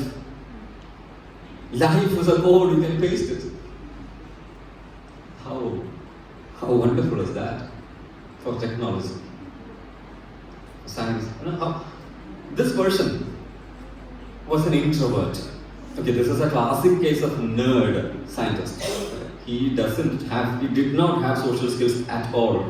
Like from very childhood, he was like very, reclusive. He did not know how to talk to even his sister. The only photo of Austin Haynes that you find him smiling is you can actually have it. You can actually search for Austin Haynes on your phone and find that there is a report on his suicide. There is only one photo where this person smiles. And his sister says, this is the most fortunate moment that I have in my life because this fellow actually upturned his lips for once in his life. For once in his life. And 4 months after that he died. Well, his sister was actually commemorating him. This is a commemoration function. We are commemorating Austin Haynes as well. Well, Haynes, after he displayed that particular thing, he uploaded it on YouTube, and obviously everybody was interested. Every single pharmaceutical company, every single corporate giant that works in biochemical field, biomedicine field, technology, biochemistry, everybody was interested in this. Because the prospect that he was putting forth is like the next leap in medicine. Paracetamol and Dolo, he is actually talking about a different breed of medicine. Pani vannal pani fight cheyanalla, pani verilla. This is his medicine. You think of this. This is the next leap in human being, human organism, human life. That is what he is talking about. He is talking about fighting death. He is talking about fighting pain. He is talking about eradicating cancer, AIDS, Ebola, COVID, anything. There won't be diseases. This is the technology that he was trying to talk about. And this person got offers. He's just an ordinary human being. Okay, this is his idea. He was thinking about it, and then he kind of performed the basic step in it, and then he was trying to take a leap. To take a leap, you need the bigger structure. You need finance. You need allowances from government. You need permissions from sanctions from governments. Not one government, internationally. He has to be acknowledged. This thing has to. He got a patent for that. For doing that thing, he actually attained a patent. Okay, and all those major pharmaceutical companies were interested. All of them were interested in Austin Haynes' project. In 2015, April, he organizes a grand event again in Santa Barbara, California. He organizes that and he is presenting, okay? He is a bad presenter, I said, he has a problem facing the audience. He doesn't know how to talk. He doesn't smile for the camera. So people who were working with him thought, we will limit Austin Haynes' speech to 5 minutes because this fellow will mess up. So the big scientist that he is, he doesn't know how to stand before a mic and talk. We know that. We know only that. We know those other things. So we can stand in front of the mic and talk, but we may not be the Austin Haynes. So they limited his speech to 5 minutes and they wrote his speech. This is what you should say. So Austin Haynes by-hearted the whole thing. He went on to the stage. With shaking limbs, he actually went on to the stage and he was saying his project was this. So he was trying to, and who was sitting in front of him? Media. We're talking about 2015 and not the usual kind of media. We're talking about the Western hypermedia. We're talking about online media. Well, like, there are a lot of online media representations, personnel in front of him. They'll ask him questions. So in the beginning itself, he said, I'm not going to take questions because he won't be able to answer questions. And he was concluding the written speech. എഴുതി കൊടുത്ത പ്രസംഗം ഏകദേശം തീർത്ത് പോവാം എന്ന് വിചാരിച്ചപ്പോഴാണ് ഒരു കുഞ്ഞ് കടലാസമായിട്ട് ഈ അവതാരിക വരുന്നത്. ഞങ്ങൾക്ക് ഇതിനെ പറ്റി കൂടെ പറയണം. And that was, he was not planned for that. He did not plan it in his speech. Okay? So, well, it's a sweet peach എന്ന് പറയുന്ന ഒരു ഫാർമസ്യൂട്ടിക്കൽ ഇൻഡസ്ട്രി ഉണ്ട്. അമേരിക്കയിൽ ഉള്ള US വർക്ക് ചെയ്യുന്ന ഒരു വിമൻസ് ഹൈജീൻ പ്രൊഡക്റ്റ് ആണ്. Audrey Hutchinson എന്ന് പറയുന്ന ഒരു സ്റ്റാർട്ടപ്പ് ലേഡി, വളരെ പോപ്പുലർ ആയിട്ടുള്ള ഒരു വിമൻസ് ഹൈജീൻ പ്രൊഡക്റ്റ് ബ്രാൻഡാണ്. It's not just a brand, it was also research facility. So they research and they make their products. So Audrey Hutchinson actually met Austin Hicks a few days back and she had talked to him. And he was impressed by what she was trying to say. She said women's hygiene, or like any hygiene for that matter, why do we, when we sweat, we stink, right? Why do we stink? Is it our body that is stinking? No. It is the bacteria that is stinking. It is not our body that is smelling. It is the bacteria that is smelling. And bacteria is just a one-cell organism. It is child's play for Austin Hicks. He has done it on Firefly. He can do it on a bacteria. I mean, whatever he did. So, Austin Hicks talked to her, and her idea was like, hygiene is basically about feeling clean. Like, not having fungi, not having bacteria. That is basically what hygiene is about. And Austin Hicks said it could be very well pulled off. You can associate with us. He said Audrey Hutchinson and Sweet Peach can associate with the Cambrian Genomics. CAMBRIN. That was his company. Austin Hicks in the company had Cambrian Genomics. Cambrian Genomics is one of the best promises that biotechnology had in 21st century. It doesn't exist anymore. Well, anyways, my point is, so Audrey Hutchinson ഇത് കൂടെ പറയണം. അപ്പോൾ ഇയാൾ പറഞ്ഞത് വെച്ച് കഴിഞ്ഞാൽ സ്ത്രീകളുടെ ശുചിത്വത്തിനെ സംബന്ധിക്കുന്ന പ്രധാനമായിട്ടും സ്വകാര്യ ഭാഗങ്ങളിലെ വിയർപ്പും നാറ്റവും ഇതൊക്കെ മാറ്റാൻ സാധിക്കും. നമുക്ക് ലൈക്ക് സ്വീറ്റ് പീച്ച് എന്നാണ് ഇതിന്റെ പേര്, ഈ കമ്പനിയുടെ പേര്. പീച്ചിന്റെ മണമുള്ള ദ്രവങ്ങൾ നിങ്ങളുടെ ശരീരത്തിൽ വരാൻ സാധിക്കുന്നതാണ്. എന്നിട്ട് അയാൾ പറഞ്ഞു he is not planned for this talk. Okay, so he says that suddenly the online media person started asking him, why do you have a problem with women's smell? And he said, I did not mean it like that. Okay? I'll read out the headline. നിങ്ങൾക്കറിയാം online മീഡിയയിൽ വരുന്ന വാർത്തകൾ നമ്മൾ കണ്ടിട്ടില്ലേ, ഈ നടി ചായയുടെ കൂടെ എന്താണ് കഴിച്ചത് കണ്ടാൽ നിങ്ങൾ ഞെട്ടും. അല്ലെ, അങ്ങനെയാണ് വാർത്ത വരിക. ഞെട്ടുക എന്നുള്ളതാണ് അടുത്ത പ്രധാനപ്പെട്ട സംഭവം. അടുത്ത ഇത് quoting from 2015 April. Okay, this media, ഈ പത്രം ഞാൻ വായിക്കാൻ പോകുന്ന ഈ പത്രം ink.in ആണ്. അവരിപ്പോഴും ആ വാർത്ത അവരുടെ ആർക്കൈവിൽ നിർത്തി കളഞ്ഞിട്ടില്ല. നിങ്ങൾക്കും കിട്ടുക വാർത്ത. These startup dudes want to make women's private parts smell like ripe fruit.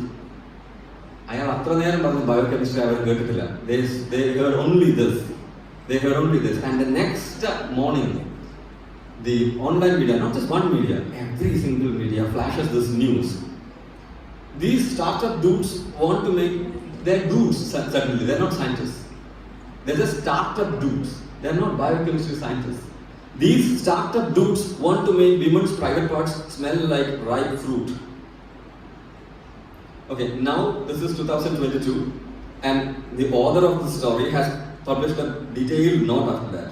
You can have it on your mobile.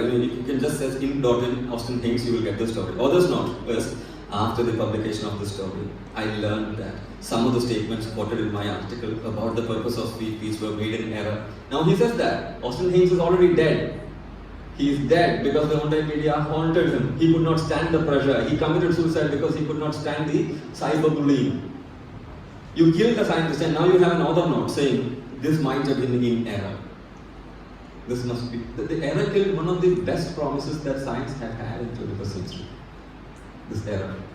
Okay, and then this is a very curious kind of you see, he follows up. I'll read the others now.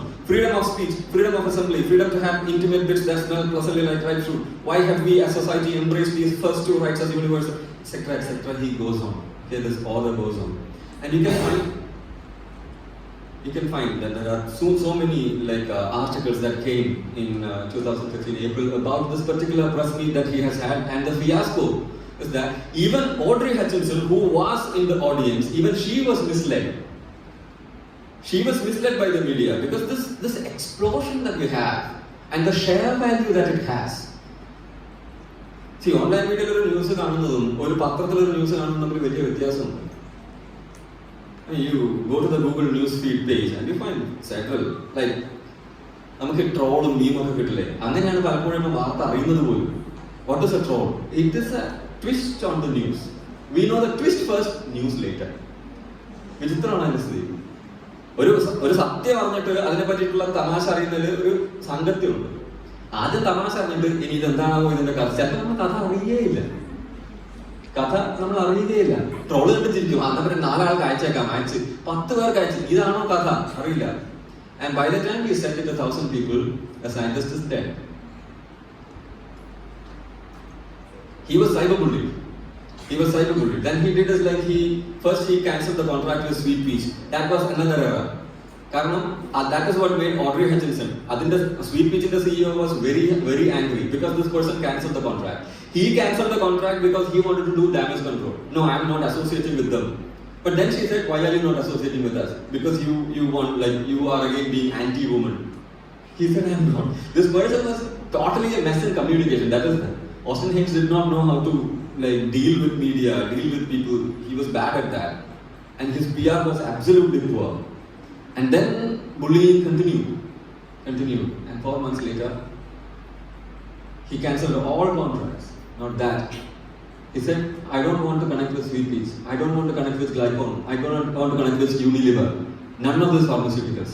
I don't want to connect with any of these corporates. I'm not working on this project. Then, his family, people who were dear to him, they said, you should not leave it like that. Then he went so silent, so introverted. That is when his sister started taking him out. That is when that brief smile appeared on his face once.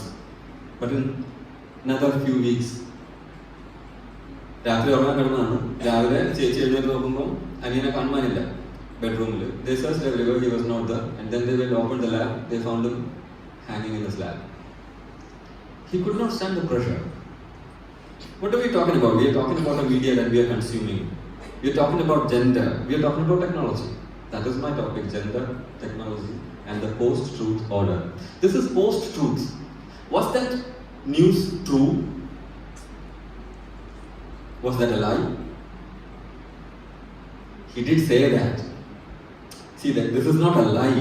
This is not truth either. He said a lot of things before that. None of those were reported. None of those things were reported. That he's an excellent, he's a path-breaking scientist was just pushed under the carpet. He was called a startup dude. He didn't know how to respond to it. It was not his cup of tea. അതല്ല അയാൾക്ക് വരേണ്ടിയിരുന്ന വിധി. അയാൾക്കല്ല, നമുക്ക് വരേണ്ടി. If he did that, this is not what the universe would be. The world would be different.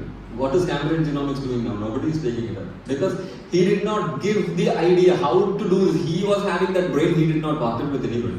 It is gone with Austin Hicks. The idea is gone with Austin Hicks. Thanks to the post-truth order. This is post-truth. It is neither a truth nor a lie. It is half-truth. Presented to you in a desirable manner. The value of that news is not truth value. The value of that news is share value. You feel like sharing it. You feel like sharing it because it is about women's private parts smelling in a certain manner. Okay, this is rioting enough. Let us share it. It was shared. It went on to become a viral news. We call that viral, right? It became viral.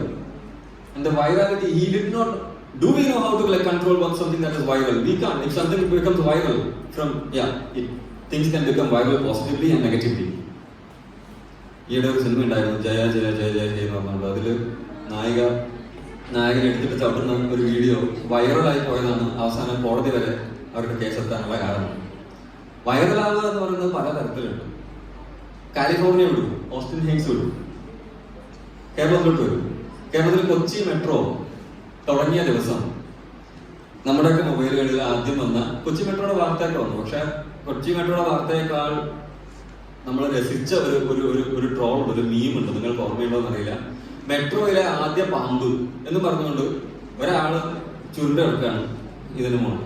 ഇത് share എല്ലാവരും അന്നേരം വാട്സാപ്പിൽ 5 പേർക്കല്ല, 500 പേർക്കല്ല, 1000 പേർക്ക് share ചെയ്യും. This went viral and this person, he was not drunk. He was sick. He was having treatment. He was taking a treatment. But താൻ പാമ്പ് എന്ന് ഇതിനെപ്പറ്റി ഒരു സിനിമ ഒക്കെ വന്നു. പിന്നെ സുരാജൊക്കെ അഭിനയിച്ചൊരു സിനിമ വന്നിട്ടുണ്ട്. അത് ശരിക്കും നടന്ന സംഭവമാണ്. കേരളത്തിൽ നടന്നതാണ്. കാലിഫോർണിയയിലെ സാന്റാ ബാർബറയിലല്ല, ഇവിടെ കേരളത്തിൽ കൊച്ചി മെട്രോയിൽ നടന്ന സാധനമാണ്. മെട്രോയിൽ ആദ്യത്തെ പാമ്പ് എന്ന് പറഞ്ഞുകൊണ്ട് ഇയാളുടെ ഫോട്ടോ ഷെയർ ചെയ്യപ്പെടുകയാണ്. എല്ലാ വാട്സാപ്പ് ഗ്രൂപ്പിലേക്കും പോവാണ്. എല്ലാവരും ചിരിക്കുകയാണ്. എല്ലാവരും വേണ്ട സ്മൈലി റിയാക്ഷൻസ് ഇല്ലാണ്. വീണ്ടും ഷെയർ ചെയ്യണം. ഫേസ്ബുക്കിൽ പോവാണ്. And this person who was സിക്ക് and was lying on that bed, when he was, what is he feeling? Nobody cares. പിറ്റേ ദിവസം ഇത് ആരാ പബ്ലിഷ് ചെയ്ത്, ആരാ എടുത്തതെന്നല്ലോ, ഒരാള് ആരോ ട്രോൾ ഉണ്ടാക്കി.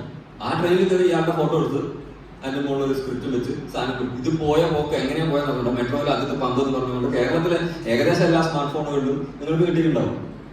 നിങ്ങൾ സ്മാർട്ട് ഫോൺ ഉപയോഗിക്കുന്നവരാണെങ്കിൽ കൊച്ചി മെട്രോയുടെ സമയത്ത് നിങ്ങൾക്ക് വാട്സാപ്പ് ഉണ്ടെങ്കിൽ നിങ്ങൾക്ക് നിശ്ചയമായിട്ടും ആ ട്രോൾ കിട്ടിയിട്ടുണ്ടാവും. കാരണം ഒരാളെ രക്ഷപ്പെട്ടിട്ടില്ല. Nobody. We have seen that meme.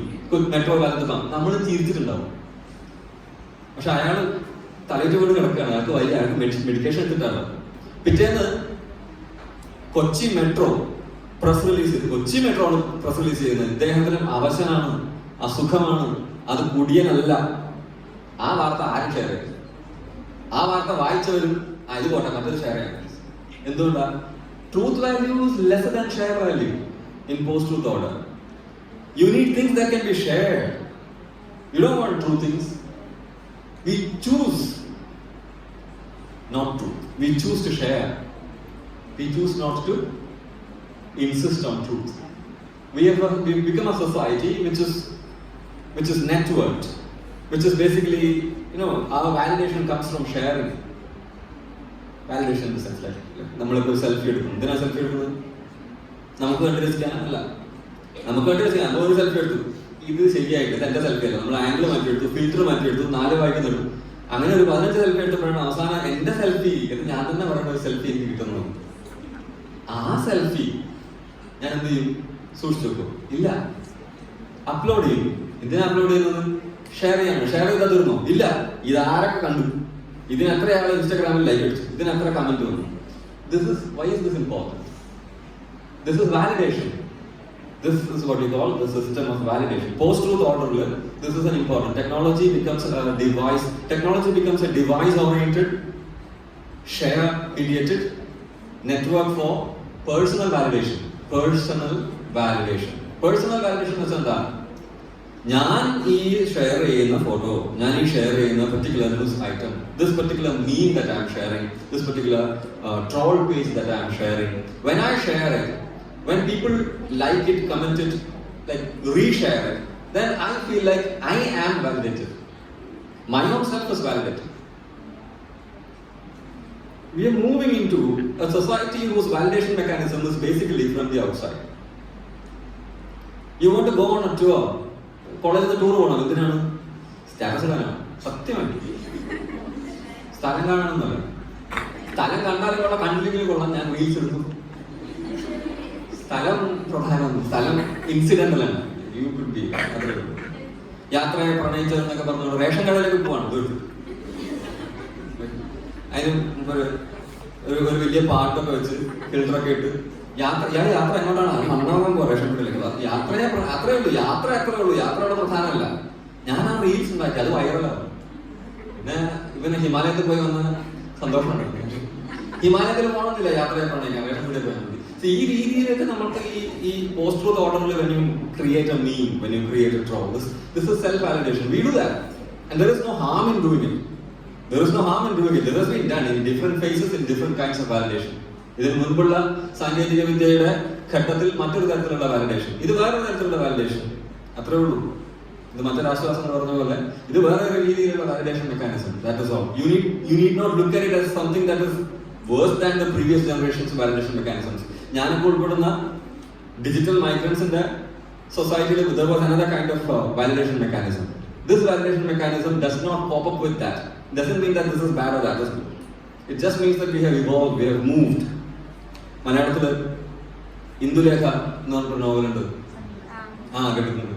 അപ്പൊ എന്താ ഇന്ദുലേഖയുടെ പ്രത്യേകത? മലയാളത്തിലെ ആദ്യത്തെ നോവലാണോ? അല്ല, മലയാളത്തിലെ ആദ്യത്തെ ലക്ഷണമൊത്ത, ബാക്കിയൊക്കെ ലക്ഷണം കെട്ടാണെന്നാണ്.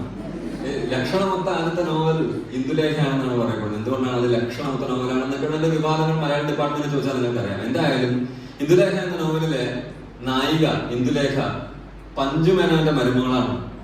ചെറുശ്ശേരി നമ്പൂതിരി, പഞ്ചു മേനോൻ തുടങ്ങിയ ആൾക്കാര് അവരുടെ തറവാടിന്റെ കിഴക്കേ വശത്തൊരു വലിയ ഗ്രന്ഥപ്പുര ശേഖരിച്ചു വെച്ചിട്ടുണ്ട്. ഈ ഗ്രന്ഥപ്പുരയിൽ എമ്പാടും അലേഖങ്ങളുണ്ട്. അലേഖം എന്ന് വെച്ചാൽ ഓലയിൽ എഴുതിയ ഒരുപാട് ഗ്രന്ഥങ്ങളുണ്ട്. പഞ്ചുമേനോന്റെ ഏറ്റവും വലിയ, ആ നോവൽ വായിച്ചിട്ടുള്ളവർക്ക് അറിയാം, അയാളുടെ ഏറ്റവും വലിയ പരാതി എന്ന് വെച്ചാൽ ഇന്ദുലേഖ ആട്ടെ മാധവനാട്ടെ അലേഖങ്ങൾ അശേഷം തൊടുന്നില്ല. എന്ന് വെച്ചാൽ ഇവർക്ക് അറിവിൽ താല്പര്യമില്ല എന്നുള്ളതാണ്. പക്ഷെ നമുക്കറിയാം ഇന്ദുലേഖയ്ക്ക് അറിവിൽ താല്പര്യമുണ്ട്. എന്തുകൊണ്ടാണ്? ആദ്യം നമ്മൾ ഇന്ദുലേഖ കാണുന്നത് അവളുടെ മാടം പറയും, മട്ടുപ്പാവ് മാടം, അവിടെ വിളക്ക് തെളിഞ്ഞിരിക്കുകയാണ് രാത്രി. അത് അന്വേഷിക്കാൻ വേണ്ടി മോള് ചെല്ലുമ്പോൾ അവൾ അവിടെ ഇരുന്ന് നോവൽ വായിക്കാം. പുസ്തകം പഞ്ചുമേനോൻ കണ്ടിട്ടില്ല അയാളുടെ ലൈഫിൽ. പുസ്തകങ്ങൾ കേരളത്തിലേക്ക് വരുന്ന സമയമാണ്, അച്ചടി കേരളത്തിൽ വന്നിട്ടുള്ള സമയമാണ്. അപ്പൊ ഇന്ദുലേഖ വായിക്കുന്ന ഇംഗ്ലീഷ് നോവൽ വായിക്കാനുള്ള ജ്ഞാനം പഞ്ചുമേനോനില്ല. പോട്ടെ, അത് പുസ്തകമാണ്.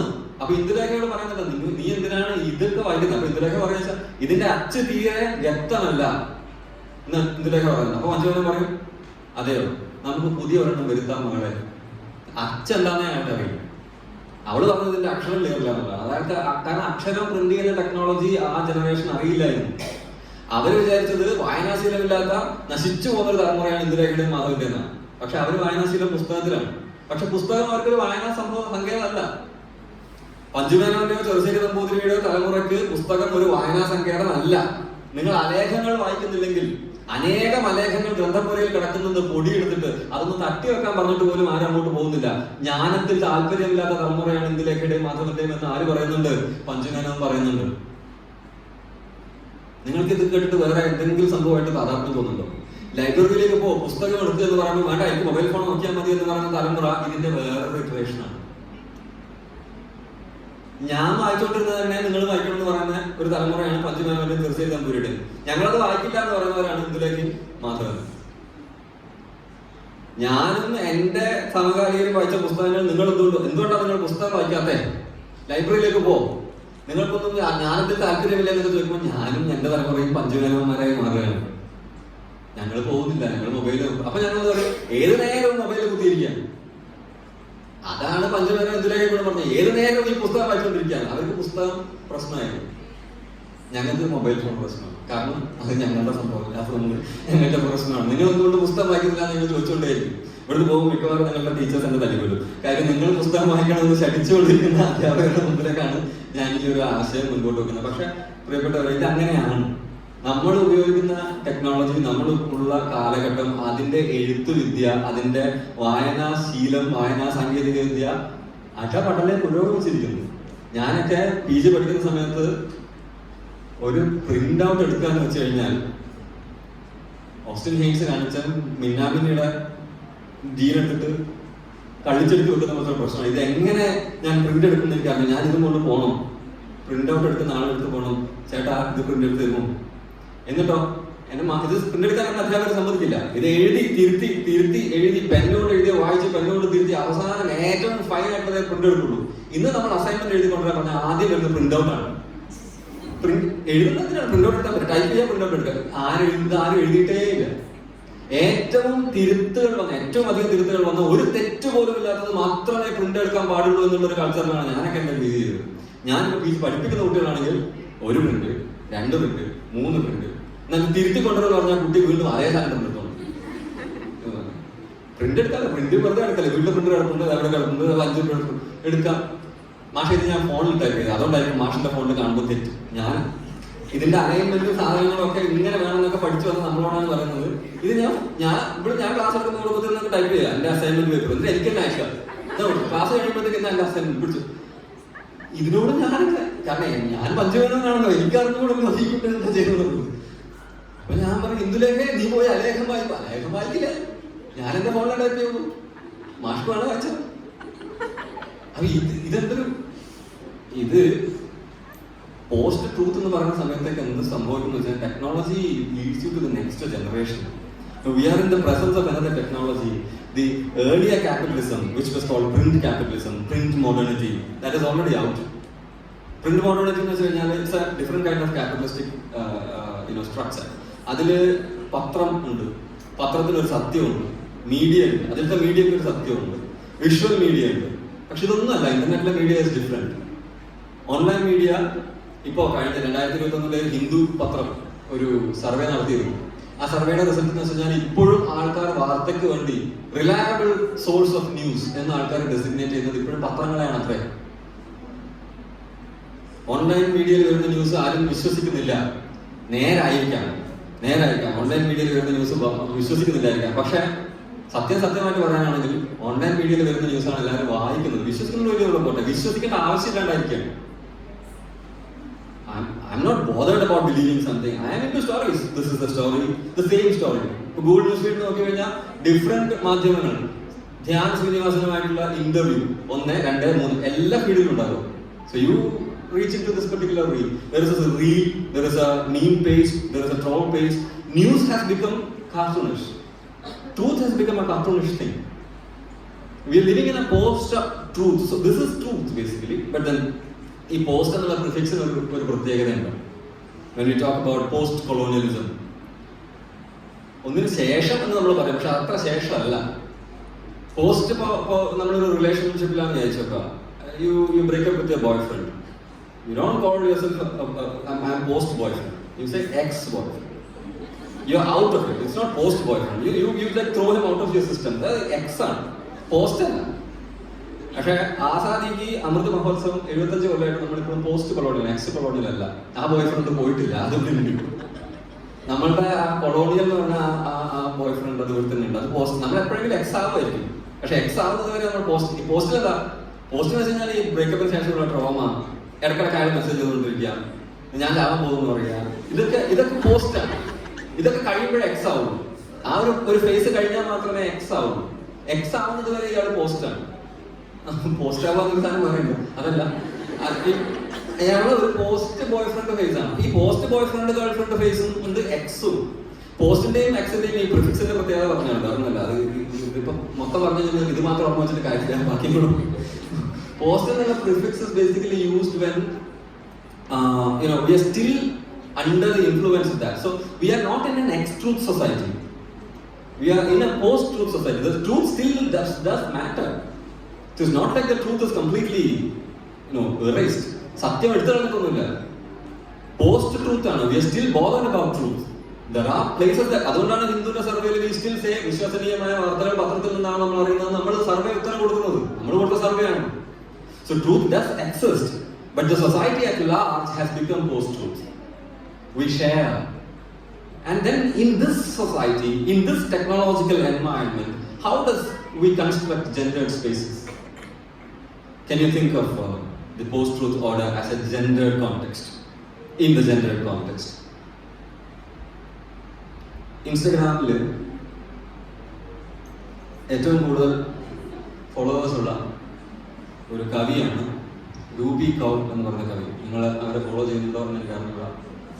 നികിത അഖിൽ, രൂപി കൗർ എന്നൊക്കെയുള്ള ഇൻസ്റ്റാഗ്രാം ഹാൻഡിൽസ് ഉണ്ട്. കേട്ടിട്ടുണ്ടോ?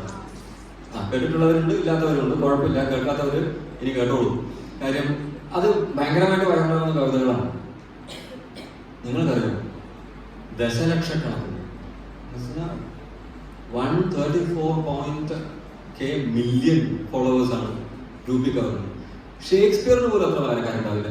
സത്യം.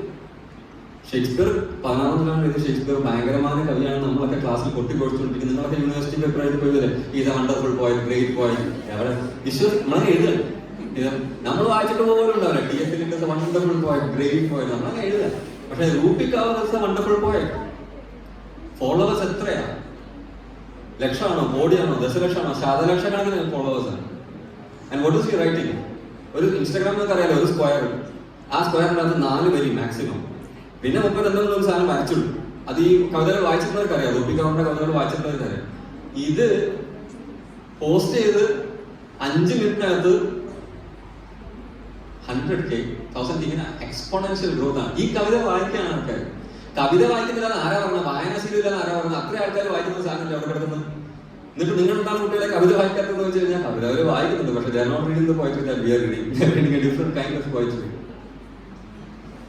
ഈ audience there are people who follow Rupi Kaur, right? Nikita Gill, right? There are. You're reading poetry, you're reading the contemporary kind of poetry, but that poetry, you know, it is a visual poetry. It is more of a visual media than a language media. Maybe, you know, most of these followers don't even read Rupi Kaur. They scroll, Instagram അങ്ങനെയല്ല, ഈ നമ്മുടെ പെരുവേലോട് ഇങ്ങനെ scroll ചെയ്ത് പോയി. ഇതിന് നല്ല exercise ആണ്. രാവിലെ തൊട്ട് സ്ക്രോൾ ചെയ്ത് ലൈക്ക് അടിച്ച് പോകും. എന്താണ് ഞാൻ സ്ക്രോൾ ചെയ്യുന്നത് പടത്തം അറിയാം. പടത്തം നിങ്ങൾ കാത്തോടെ ഞാൻ ഒറ്റ ലൈക്ക് അടിക്കാണ് രാവിലെ. ഇത് ഫുൾ വയസ്സാകാലം വരെ നമ്മൾ ലൈക്ക് അടിച്ച് ഒരു ഷെയർ വാല്യൂയിലൊക്കെ നമ്മൾ അതിനെ കൊണ്ടെത്തിക്കും. Anyways, how did Rupi Kaur become so famous? My point is not Rupi Kaur's popularity. I don't have a problem with Rupi Kaur being popular or Nikita Gill being popular, like Michael Fode being popular. There are many poets on Instagram who are absolutely popular than influencers. They are not even influencers. They are beyond that. They are celebrities. Rupi Kaur is sought after. Her poetry reading, she charges billions for her poetry reading. And I don't think it is great poetry, because the kind of great poetry that I connect with and the poetry that Rupi Kaur writes, I don't correlate that. Maybe, but that is my problem, not your problem, not the problem of the millions of followers that she has. That is my problem. I should understand it as me, Panjumena. അപ്പോൾ ഞാൻ മഞ്ജുമേനോനായതുകൊണ്ട് എനിക്ക് ഇഷ്ടപ്പെടുന്നില്ല എന്നുള്ളത് നിങ്ങൾക്ക് ഇഷ്ടപ്പെടാം, നിങ്ങൾക്ക് follow ചെയ്യാം, like ചെയ്യാം, share ചെയ്യാം, നോ പ്രോബ്ലം. സി 2019 രൂപി കൗർ എന്ന പ്രതിഭാസം ഉണ്ടാകുന്നത്. രൂപി കൗർ തൻ്റെ അനിയത്തി ഇവിടെ ഒരു ഫോട്ടോ ഇൻസ്റ്റാഗ്രാമിൽ ഇട്ട്. അതുവരെ Rupi Kaur just a normal Instagram post. She write something, she posts it, a few people, ഒരു 100 ആൾ ലൈക്ക് ചെയ്തിരിക്കും, that's all. അതാണ് ഇൻസ്റ്റാഗ്രാമിലെ രൂപി കൗറിന്റെ status up to that point. What happens is, like, her sister was having her periods, and then ഒരു പൈജാമ ഇട്ടിട്ട് she was lying on the bed, and വയറുവേദന എടുത്ത് വല്ലാണ്ട് കിടക്കുന്ന sister കയ്യിൽ അമർത്തി അവിടെ കിടക്കുകയാണ്.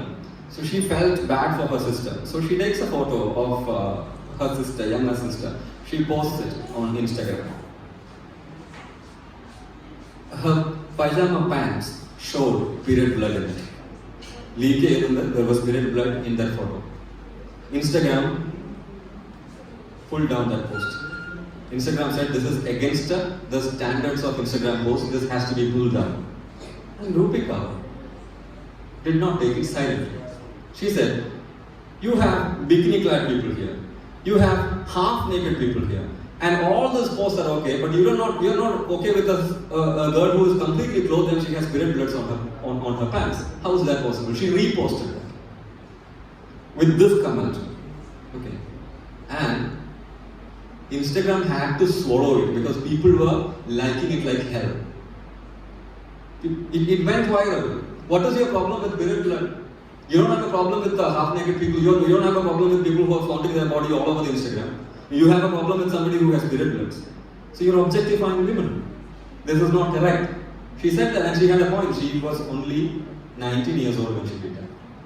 And she became a global phenomenon. Her post became viral in what sense? You know the kind of followers that Rupi Kaur has now. If you did not know the Rupi Kaur story, this is it. She did this and she became viral.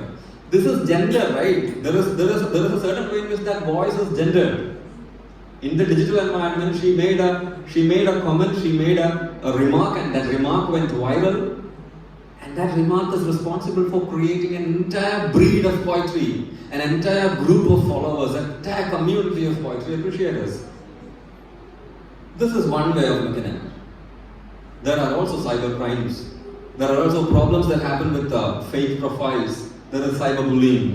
There is gaslighting. All these are, the environment that is created in the post-truth order by means of the technology that we have been, hoarding up. The technology that on the one hand has Austin Haynes and on the other hand has online media. These are both technologies. The biotechnology experiment that Austin Haynes did. That is also technology. This is also technology. This is social technology. We are talking about missions here. Algorithm is a mission. These are algorithms. These are codes or algorithms as we call it. Facebook is an algorithm, Instagram is an algorithm, Twitter is an algorithm, Snapchat is an algorithm. What is an algorithm? An algorithm is a code. It is a mission. What can an algorithm do? It can validate your personality. Good. But that is not what it can do. It can rig a presidential election. Can you believe that? Donald Trump became the president of USA because he rigged the election via social media. You can become the president of the United States by using Twitter, Facebook, Instagram. You can become നിങ്ങൾക്ക് ഒരു രൂപികർ ആവാം, നിങ്ങൾക്ക് ഒരു Donald Trump ആവാം, നിങ്ങൾക്ക് ഒരു നരേന്ദ്രമോദി ആവാം. You just have to be good with social media. You just need to know how to rig through social media. And there was a case filed against Facebook and Google both in the US federal court for rigging the elections. Mark സക്കർബർഗും Larry പേജും കോർട്ടിൽ പോയിട്ടുണ്ട്. You must have അത് ആ story ഒന്നും ഒരിക്കലും ഓൺലൈനിൽ വരില്ല, പക്ഷേ if you really search for it, you will get the story. Zuckerberg US federal കോർട്ടിൽ പോയിട്ട് കൊടുത്ത മൊഴി അനുസരിച്ചിട്ട് what he says is I cannot control what becomes viral എന്നാണ്. അത് സുവർണ്ണ ലിപിയിൽ എഴുതി വെക്കേണ്ട സാധനമാണ്. ഫേസ്ബുക്കിൽ എന്ത് വൈറലാവണമെന്ന് തീരുമാനിക്കുന്നത് CEO ആയ ഞാനല്ല. I cannot control it. See, a machine, what is a machine? ഇതൊരു മെഷീനാണ്. ഇത് ഓഫ് ആക്കിയാൽ ഓഫ് ആവും, ഓൺ ആക്കിയാൽ ഓൺ ആവും. This is a machine I control. And anybody who creates it can control it. That is a machine usually. ഒരു car ഒരു മെഷീനാണ്. അത് നമ്മൾ തിരിക്കുന്നത് മറിക്കുന്നത് അനുസരിച്ച് നീങ്ങുള്ളൂ. Facebook is a machine. അത് ഉണ്ടാക്കിയ ആൾക്കാരെ അറിയില്ല എങ്ങനെ കൺട്രോൾ ചെയ്യും. They say this is algorithm. I haven't created it. This is codes which are uploaded from different parts of the world. Nobody knows what is the code of Google. Google എങ്ങനെയാണ് work ചെയ്യുന്നത് Larry പേജിനോട് ചോദിച്ചു. Larry Page പറഞ്ഞ അറിഞ്ഞൂടാ. Google is like god. എന്ത് ചോദിച്ചാലും ഗൂഗിളിൽ ഉത്തരവുണ്ട്. നിങ്ങൾക്ക് വേണമെങ്കിൽ ഗൂഗിളിനോട് പ്രാർത്ഥിക്കാം. Google works in mysterious ways. കാരണം god works in mysterious ways എന്നല്ലേ പറയാ. അപ്പൊ Google works in mysterious ways. അത് അങ്ങനെ വർക്ക് ചെയ്യുന്നത് ആൾക്കും അറിയില്ല. കാരണം അതിന് all over the world there are centers from where codes are being uploaded. And what is the code is not entire code എന്താണെന്നുള്ളത് ഒരാൾക്കും മനസ്സിലാവില്ല. This is an algorithm. And the algorithm cannot be controlled by one person. And that is why the truth is helpless. എന്താണ് വൈറലാകുന്നത്? കൂടുതൽ like കിട്ടുന്ന സാധനം അതിന് കൂടുതൽ like കിട്ടും. അങ്ങനെ പോകും. നല്ലത് കൂടുതൽ like കിട്ടാന്നുള്ള സംഭവമില്ല. If something gets 100 likes and something gets only 10 likes, the 100 likes will get 200. The reels that are seen by most people will be seen again by more people. This is how the algorithm works. So if Donald Trump can make a viral post, it becomes viral. Donald Trump doesn't have to do anything. It is the algorithm that works. And where is this algorithm? Where is this machine? അത് പ്രേരം പോലെ ഈ ഹോളിലുണ്ട്. We are sitting in the algorithm. നിങ്ങളൊരു selfie എടുത്ത് upload ചെയ്യുകയാണെങ്കിൽ it is in the algorithm. It is here. It is a machine. Do you see the machine working? ഈ യന്ത്രം നിങ്ങൾ പ്രവർത്തിപ്പിച്ചുകൊണ്ടിരിക്കുന്ന യന്ത്രം ഓഫ് ചെയ്യാൻ ഈ യന്ത്രം നിങ്ങൾക്ക് ഓഫ് ചെയ്യാൻ പറ്റില്ല. കാരണം ഈ യന്ത്രത്തിന് ഓഫ് ബട്ടൺ ഇല്ല. It is always there. You're sitting in it. You're walking in it. You're eating, sleeping and having fun, going on tours in it. നിങ്ങളുടെ വിനോദയാത്ര പോകുന്ന ബസ്സും നിങ്ങളും നിങ്ങളുടെ ക്ലാസ് റൂമും നിങ്ങളുടെ ക്യാമ്പസും എല്ലാം ഈ അൽഗോരിതത്തിന്റെ അകത്താണ്. It is inside the machine. അതുകൊണ്ടാണ് അതിനകത്ത് ദൈവം എന്നുള്ള വാക്ക് ഗോഡ് ഉപയോഗിച്ചത്. It is like God. It sees everything. It sees everything. If you wanted to record it, upload it, it goes. Where does it go? You upload it, share it. You're sharing it to the network, right? After you share it, what happens to it? You're not bothered. That is data. The data that you have uploaded gets stored somewhere. That is this entire panic about data privacy. Who owns data? What is data? ഞാൻ ക്യാൻറ്റീനിൽ പോയി പപ്സും ചായയും കഴിക്കുന്നു, photo എടുത്തിട്ടു, ഈ data upload ചെയ്തു. ഞാൻ ആ ഡാറ്റ പ്രൈവസിയെ പറ്റി ബോധപ്പെടേണ്ട ആവശ്യമുണ്ടോ? എന്റെ പപ്സും ചായയും വൈറലായത് ആർക്കാണ് ചെയ്തത്? ഏത് മൾട്ടിനാഷണൽ കോർപ്പറേറ്റിനാണ് ഈ പപ്സിനോട് വിരോധം? അവർക്ക് എന്തിനല്ല data? This is data privacy. Like I have privacy, but you upload it and then you don't have control over your puffs. It is there in Instagram archive.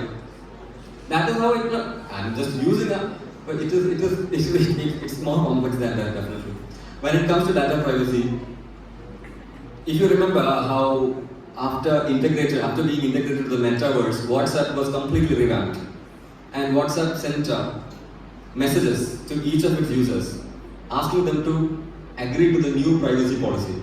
നമുക്ക് അങ്ങനെയാണല്ലോ ഏത് പേജിൻ്റെ അകത്തും അഗ്രി അടിക്കുക എന്താണ് ചോദിക്കുന്നത് നമുക്ക് അറിഞ്ഞൂടാ. നമ്മൾ അഗ്രി, നിങ്ങൾ എന്ത് പറഞ്ഞാലും ഞാൻ അഗ്രി, കാരണം എനിക്ക് വാട്സാപ്പിലേക്ക് കയറണം. പാവപ്പെട്ട ഞാൻ ഇത് വായിച്ചു, എന്നിട്ട് ഞാൻ ഡിക്ലൈൻ അടിച്ചു. നിങ്ങൾക്കറിയാം എൻ്റെ നമ്പർ ബാൻഡാണ് ഇപ്പോഴും വാട്സാപ്പിൽ. The band it. I cannot install WhatsApp on that SIM any lifelong. Not just that SIM. എനിക്ക് ആ സമയത്ത് 2 SIM ഉണ്ടായിരുന്നു. ആ 2 SIM-ലും WhatsApp ബാൻഡാണ്. That is what happened. ലോകം മുഴുവൻ അഗ്രി അടിച്ച സമയത്ത് ഞാൻ വെറുതെ ഒന്ന് ഡിക്ലൈൻ അടിച്ചു നോക്കുകയാണ്. I'm bad. എന്നിട്ട് ഞാൻ വേറെ SIM എടുത്തു, വേറെ എന്നിട്ട് WhatsApp കൊടുത്തു. പക്ഷെ this is what happened. I mean, the ban is still not lifted. That ban, nobody, ഇന്ത്യയിലെ മൊത്തം 1 ലക്ഷം ആൾക്കാർ ബാൻഡായിരുന്നു. അറിഞ്ഞോ അറിയാതെയോ ഡിക്ലൈൻ ചെയ്തിപ്പോയ ഭാഗങ്ങളാണ് ബാൻഡായത്. ഞാനിത് വായിച്ചു നോക്കി. ഇത് നോക്കുമ്പോൾ പ്രൈവസി ഭയങ്കര ബുദ്ധിമുട്ടാണ്. കാരണം they own the data that we share, everything that we share, and then we are liable to a lot of things. International penal code ആണ് എഴുതി വെച്ചത്. ഞാൻ പഠിച്ചു എന്നെ ഇപ്പോൾ ഇന്റർനാഷണൽ ഇന്റർപോൾ വന്ന് എന്നെ പൊക്കുമോ എന്നുള്ളത് ഞാൻ ഡിക്ലൈൻ അടിച്ചു. എന്നാൽ നീ വാട്സാപ്പ് ഉപയോഗിക്കണ്ട എന്ന് അവരും പറഞ്ഞിട്ട് ban. Maybe you will find more people. I haven't met anybody else in Kerala who has been banned of WhatsApp. I have been banned. ആ സമയത്ത് ഞാൻ യൂസ് ചെയ്തത് അതാ തമാശ. ഞാൻ ഒരു സിമ്മിൽ നിന്നാണ് ചെയ്യുന്നത്, പക്ഷേ ആ സമയത്ത് ഞാൻ യൂസ് ചെയ്തുകൊണ്ടിരിക്കുന്ന 2 സിമ്മിലും WhatsApp was banned. You don't agree to the privacy policy, you're banned.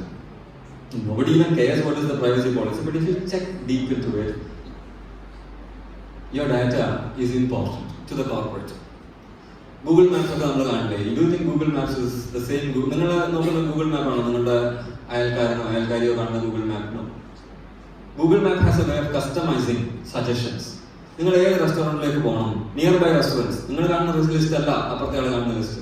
Google has already, Google is like God. Google knows everything about you. How does it know? Because whatever you're searching is already going into its algorithm and it can predict what kind of a person you are. It is easy to do that. എങ്ങനെയാണ് നമ്മൾ ഒരാളെ മനസ്സിലാക്കുക? നമ്മളോട് അവർ എന്ത് ചോദ്യങ്ങളാണ് ചോദിക്കുന്നത് നോക്കിയാൽ മതി. എന്നെ അറിയാൻ നിങ്ങൾ എന്ത് ചോദ്യങ്ങൾ ചോദിക്കുന്നോ എനിക്ക് നിങ്ങളെ അറിയാൻ പറ്റും. ഇതേ സാധനമാണ് ഗൂഗിളിലേക്ക് ചെയ്യുന്നത്. നമ്മൾ എന്ത് ചോദ്യം ഉണ്ടെങ്കിൽ ഗൂഗിളിനോടിലേക്ക് ചോദിക്കുന്നു. നിങ്ങളോട് അസൈൻമെന്റ് എഴുതാൻ പറഞ്ഞു, നമ്മൾ ഓടിപ്പോകുന്നു ഗൂഗിൾ.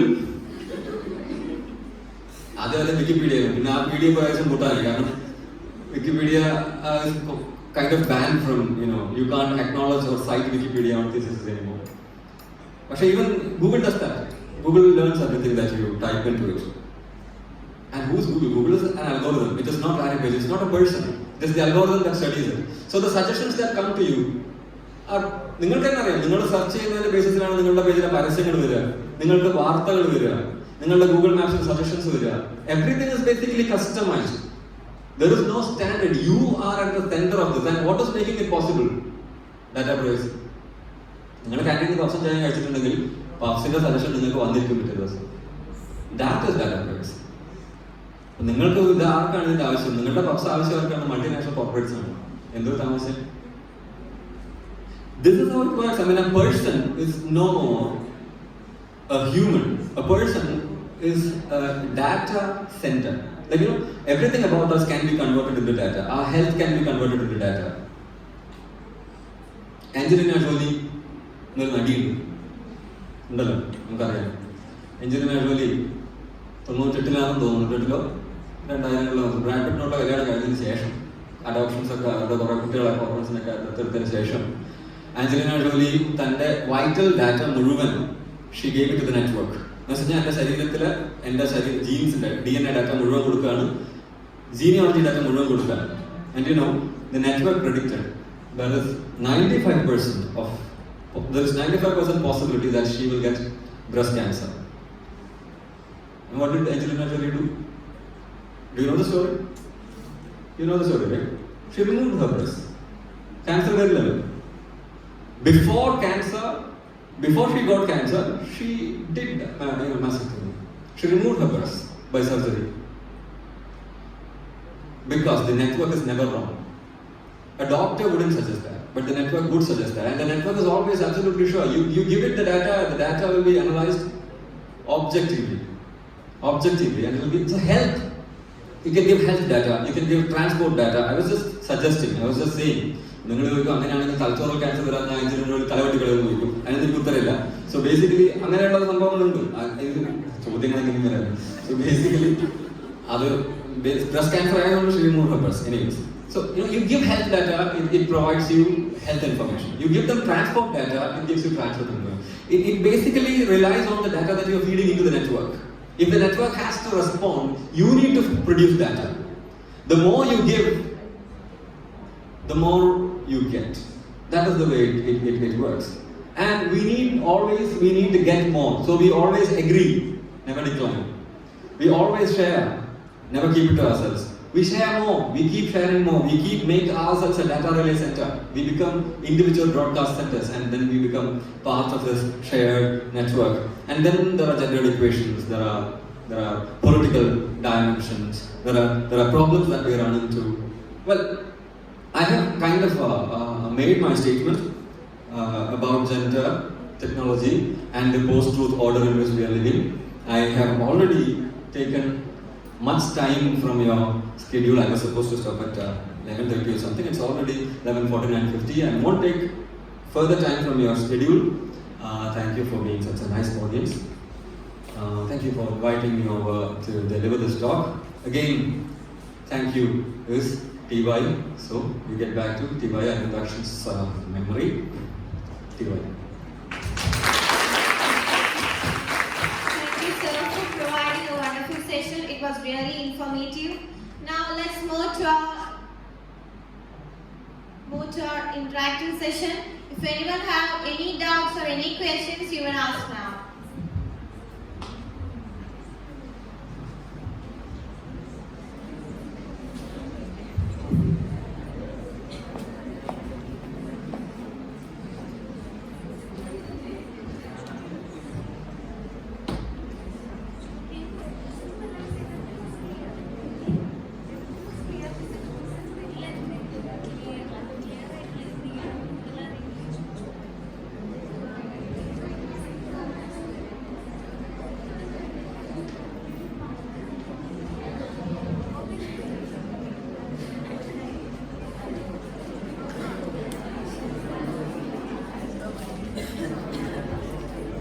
Hi sir. ഞാൻ ലേറ്റ് ആയി സെഷൻ കുറച്ച് കേൾക്കാൻ പറ്റിയുള്ളൂ. അപ്പം ടോപ്പിക് റിലേറ്റഡ് ആയിട്ട് എനിക്ക് ചോദിക്കാൻ തോന്നിയൊരു ക്വസ്റ്റ്യൻ ആണ്. അതൊരു കോമൺ ക്വസ്റ്റ്യൻ ആയിട്ട് എനിക്ക് തോന്നുന്നു. എനിക്ക് സാറിൻ്റെ ഒരു ആസ്പെക്ട് അറിയണം എന്നുള്ളത് കൊണ്ടാണ് ഒരു ടോപ്പിക് റിലേറ്റഡ് ആയിട്ട് ചോദിക്കാൻ പറ്റും. ഈ ജെൻഡർ പൊളിറ്റിക്സിനെ പറ്റി സാറിൻ്റെ ഒരു ആസ്പെക്ട് എങ്ങനെയാണ് ഒന്ന് അറിയപ്പെടുന്നത്? ജെൻഡർ പൊളിറ്റിക്സ് ലിംഗ പദ്ധതി രാഷ്ട്രീയം എന്ന് പറഞ്ഞു. See, for long we have not used this word gender. We have been using feminism. Gender studies is a new coinage. Feminism ആണ് സ്ത്രീപക്ഷവാദം എന്നുള്ളതാണ് കാലാകാലമായിട്ട് ലിംഗനീതിയെ പറ്റി നമ്മൾ സംസാരിക്കാൻ ഉപയോഗിക്കുന്ന ആശയമേഖല. The field of inquiry into what happens to men, what happens to women, how are men above women in the class hierarchy, caste hierarchy, we have discussed all that. Around 1960s, these equations start changing because feminism is something that is caught up in this binary of man and woman. Obviously, man and woman are not the only categories in society. There are other genders, there are other ways of understanding people's sexuality, sexual orientation. So, this problem is basically responsible for initiating discussions on gender politics. Classical Marxism and classical feminism are two ideas which are caught up in binaries. തൊഴിലാളി മുതലാളി പ്രശ്നമാണ്. കാരണം ജാതി എന്ന് പറയുന്ന വിവേചനത്തിൽ തൊഴിലാളി മുതലാളി മാത്രമല്ല ഉള്ളത്. ഇറ്റ് ഇസ് നോട്ട് ഒരു തൊഴിൽ മാത്രമാണോ ചെത്തുകാരൻ്റെ തൊഴിൽ, ആശാരിയുടെ തൊഴിൽ, അത് ജാതിയും കൂടെയാണ്. ആ ജാതിക്ക് ഒരു ശ്രേണി ബന്ധമുണ്ട്. അവിടെ തൊഴിലാളി മുതലാളി ബന്ധം മാത്രമല്ല ഉള്ളത്. അതിനെ അഭിസംബോധന ചെയ്യാൻ ക്ലാസിക്കൽ മാർക്സിസത്തിന് സാധിക്കില്ല. So we find that, like how classical Marxism is unable to address complex layers of identities in other societies, other societies, non-Western societies. Marxism and feminism are basically Western ideas, and Western societies are generally oru bhasha, oru madam, വർഗ ക്രമീകരണം ഒരുമാതിരി it can work there.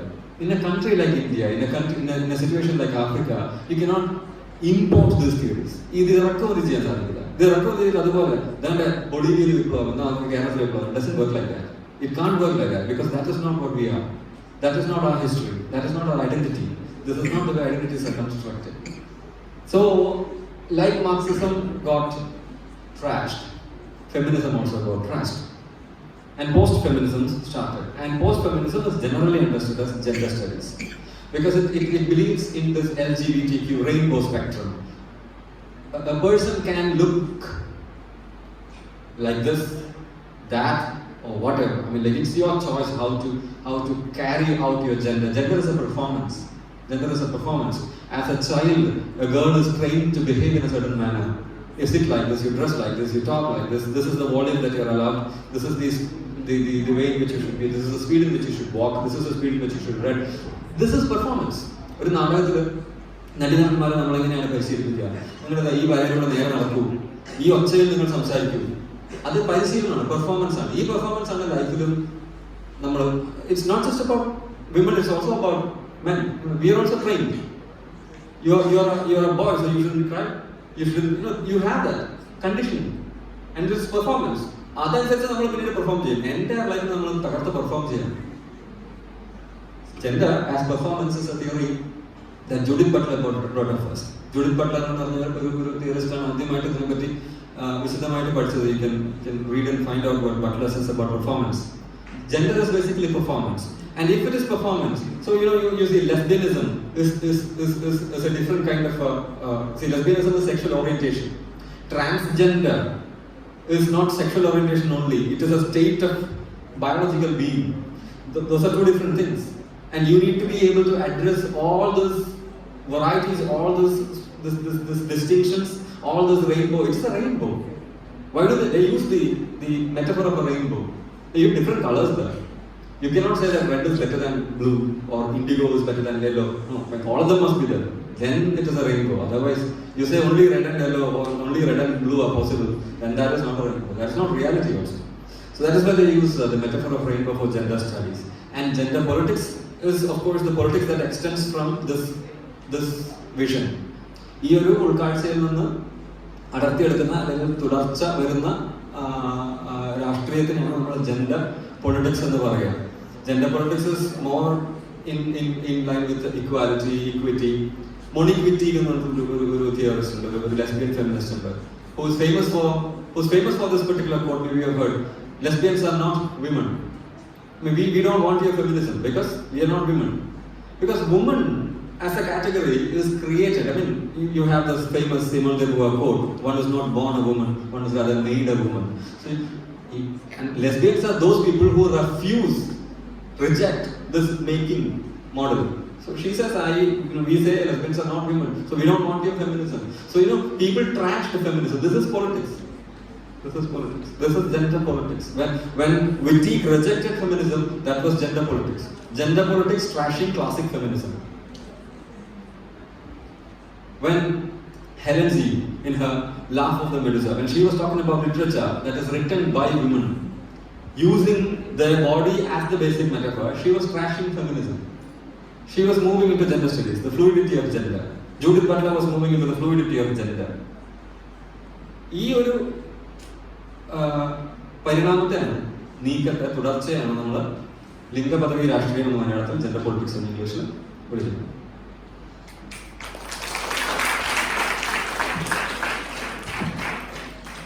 Any more questions? I would like to welcome Ms. Farisha, Assistant Professor, Department of English, for the word of thanks.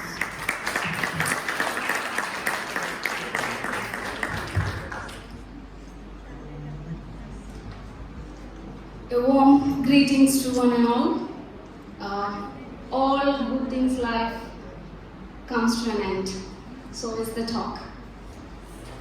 So you see how beautifully he pronounced and simplified the term post-truth, or what we call like epistemic relativism, and bringing everything into the local color And I used to listen to him loud in my almost all of the refresher courses I have done and the orientation courses in various universities like Kannur University and Calicut University. And I do consider him as a colossal figure in the field of the theory. I talk on theory and everything. So he's also spoken on what is the current thing, the speed, the volume, and the reach of information, and that is flowing in the current global ecosystem, which is creating a perfect condition for the fake news to thrive and impact public opinions and political choices. So my duty over here is to propose a vote of thanks. So it's my privilege to have been asked to propose a vote of thanks on the occasion, on the commemoration of TY Induction Lecture Series 1. And on behalf of MES Ponnani College and the Department of English, I thank those who have helped us in making the seminar a very resounding success. So first of all, I would like to give my hearty note of thanks to our chief guest and the resource person, Dr. Arulal Mukherjee, for gracing today's seminar. Thank you, sir, for a post-global investing address on gender, technology, and post-truth world order. We are truly enlightened by your knowledge and your presence, of course. So, and I would also thank our principal for her moral support, even in her physical absence, and special thanks to the HOD of English and all my colleagues for the unflinching support and coordination, and heartfelt thanks to the wonderful students who have turned up in great numbers here. Even though they are in study leave, they are here. And thank you so much for cooperation and active participation. And thank you all those who have participated overwhelmingly and made the event successful. Once again, thank you all for your cordial cooperation. Thank you.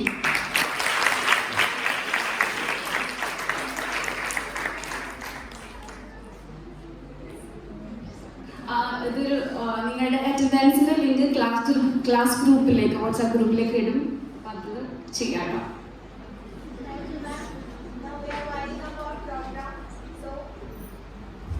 Once again, a special thanks to our chief guest, Arulal Mukherjee sir, for accepting our invitation and being here with us today. And last but not least, I'm thanking all teachers and my dear friends for attending this program. Thank you.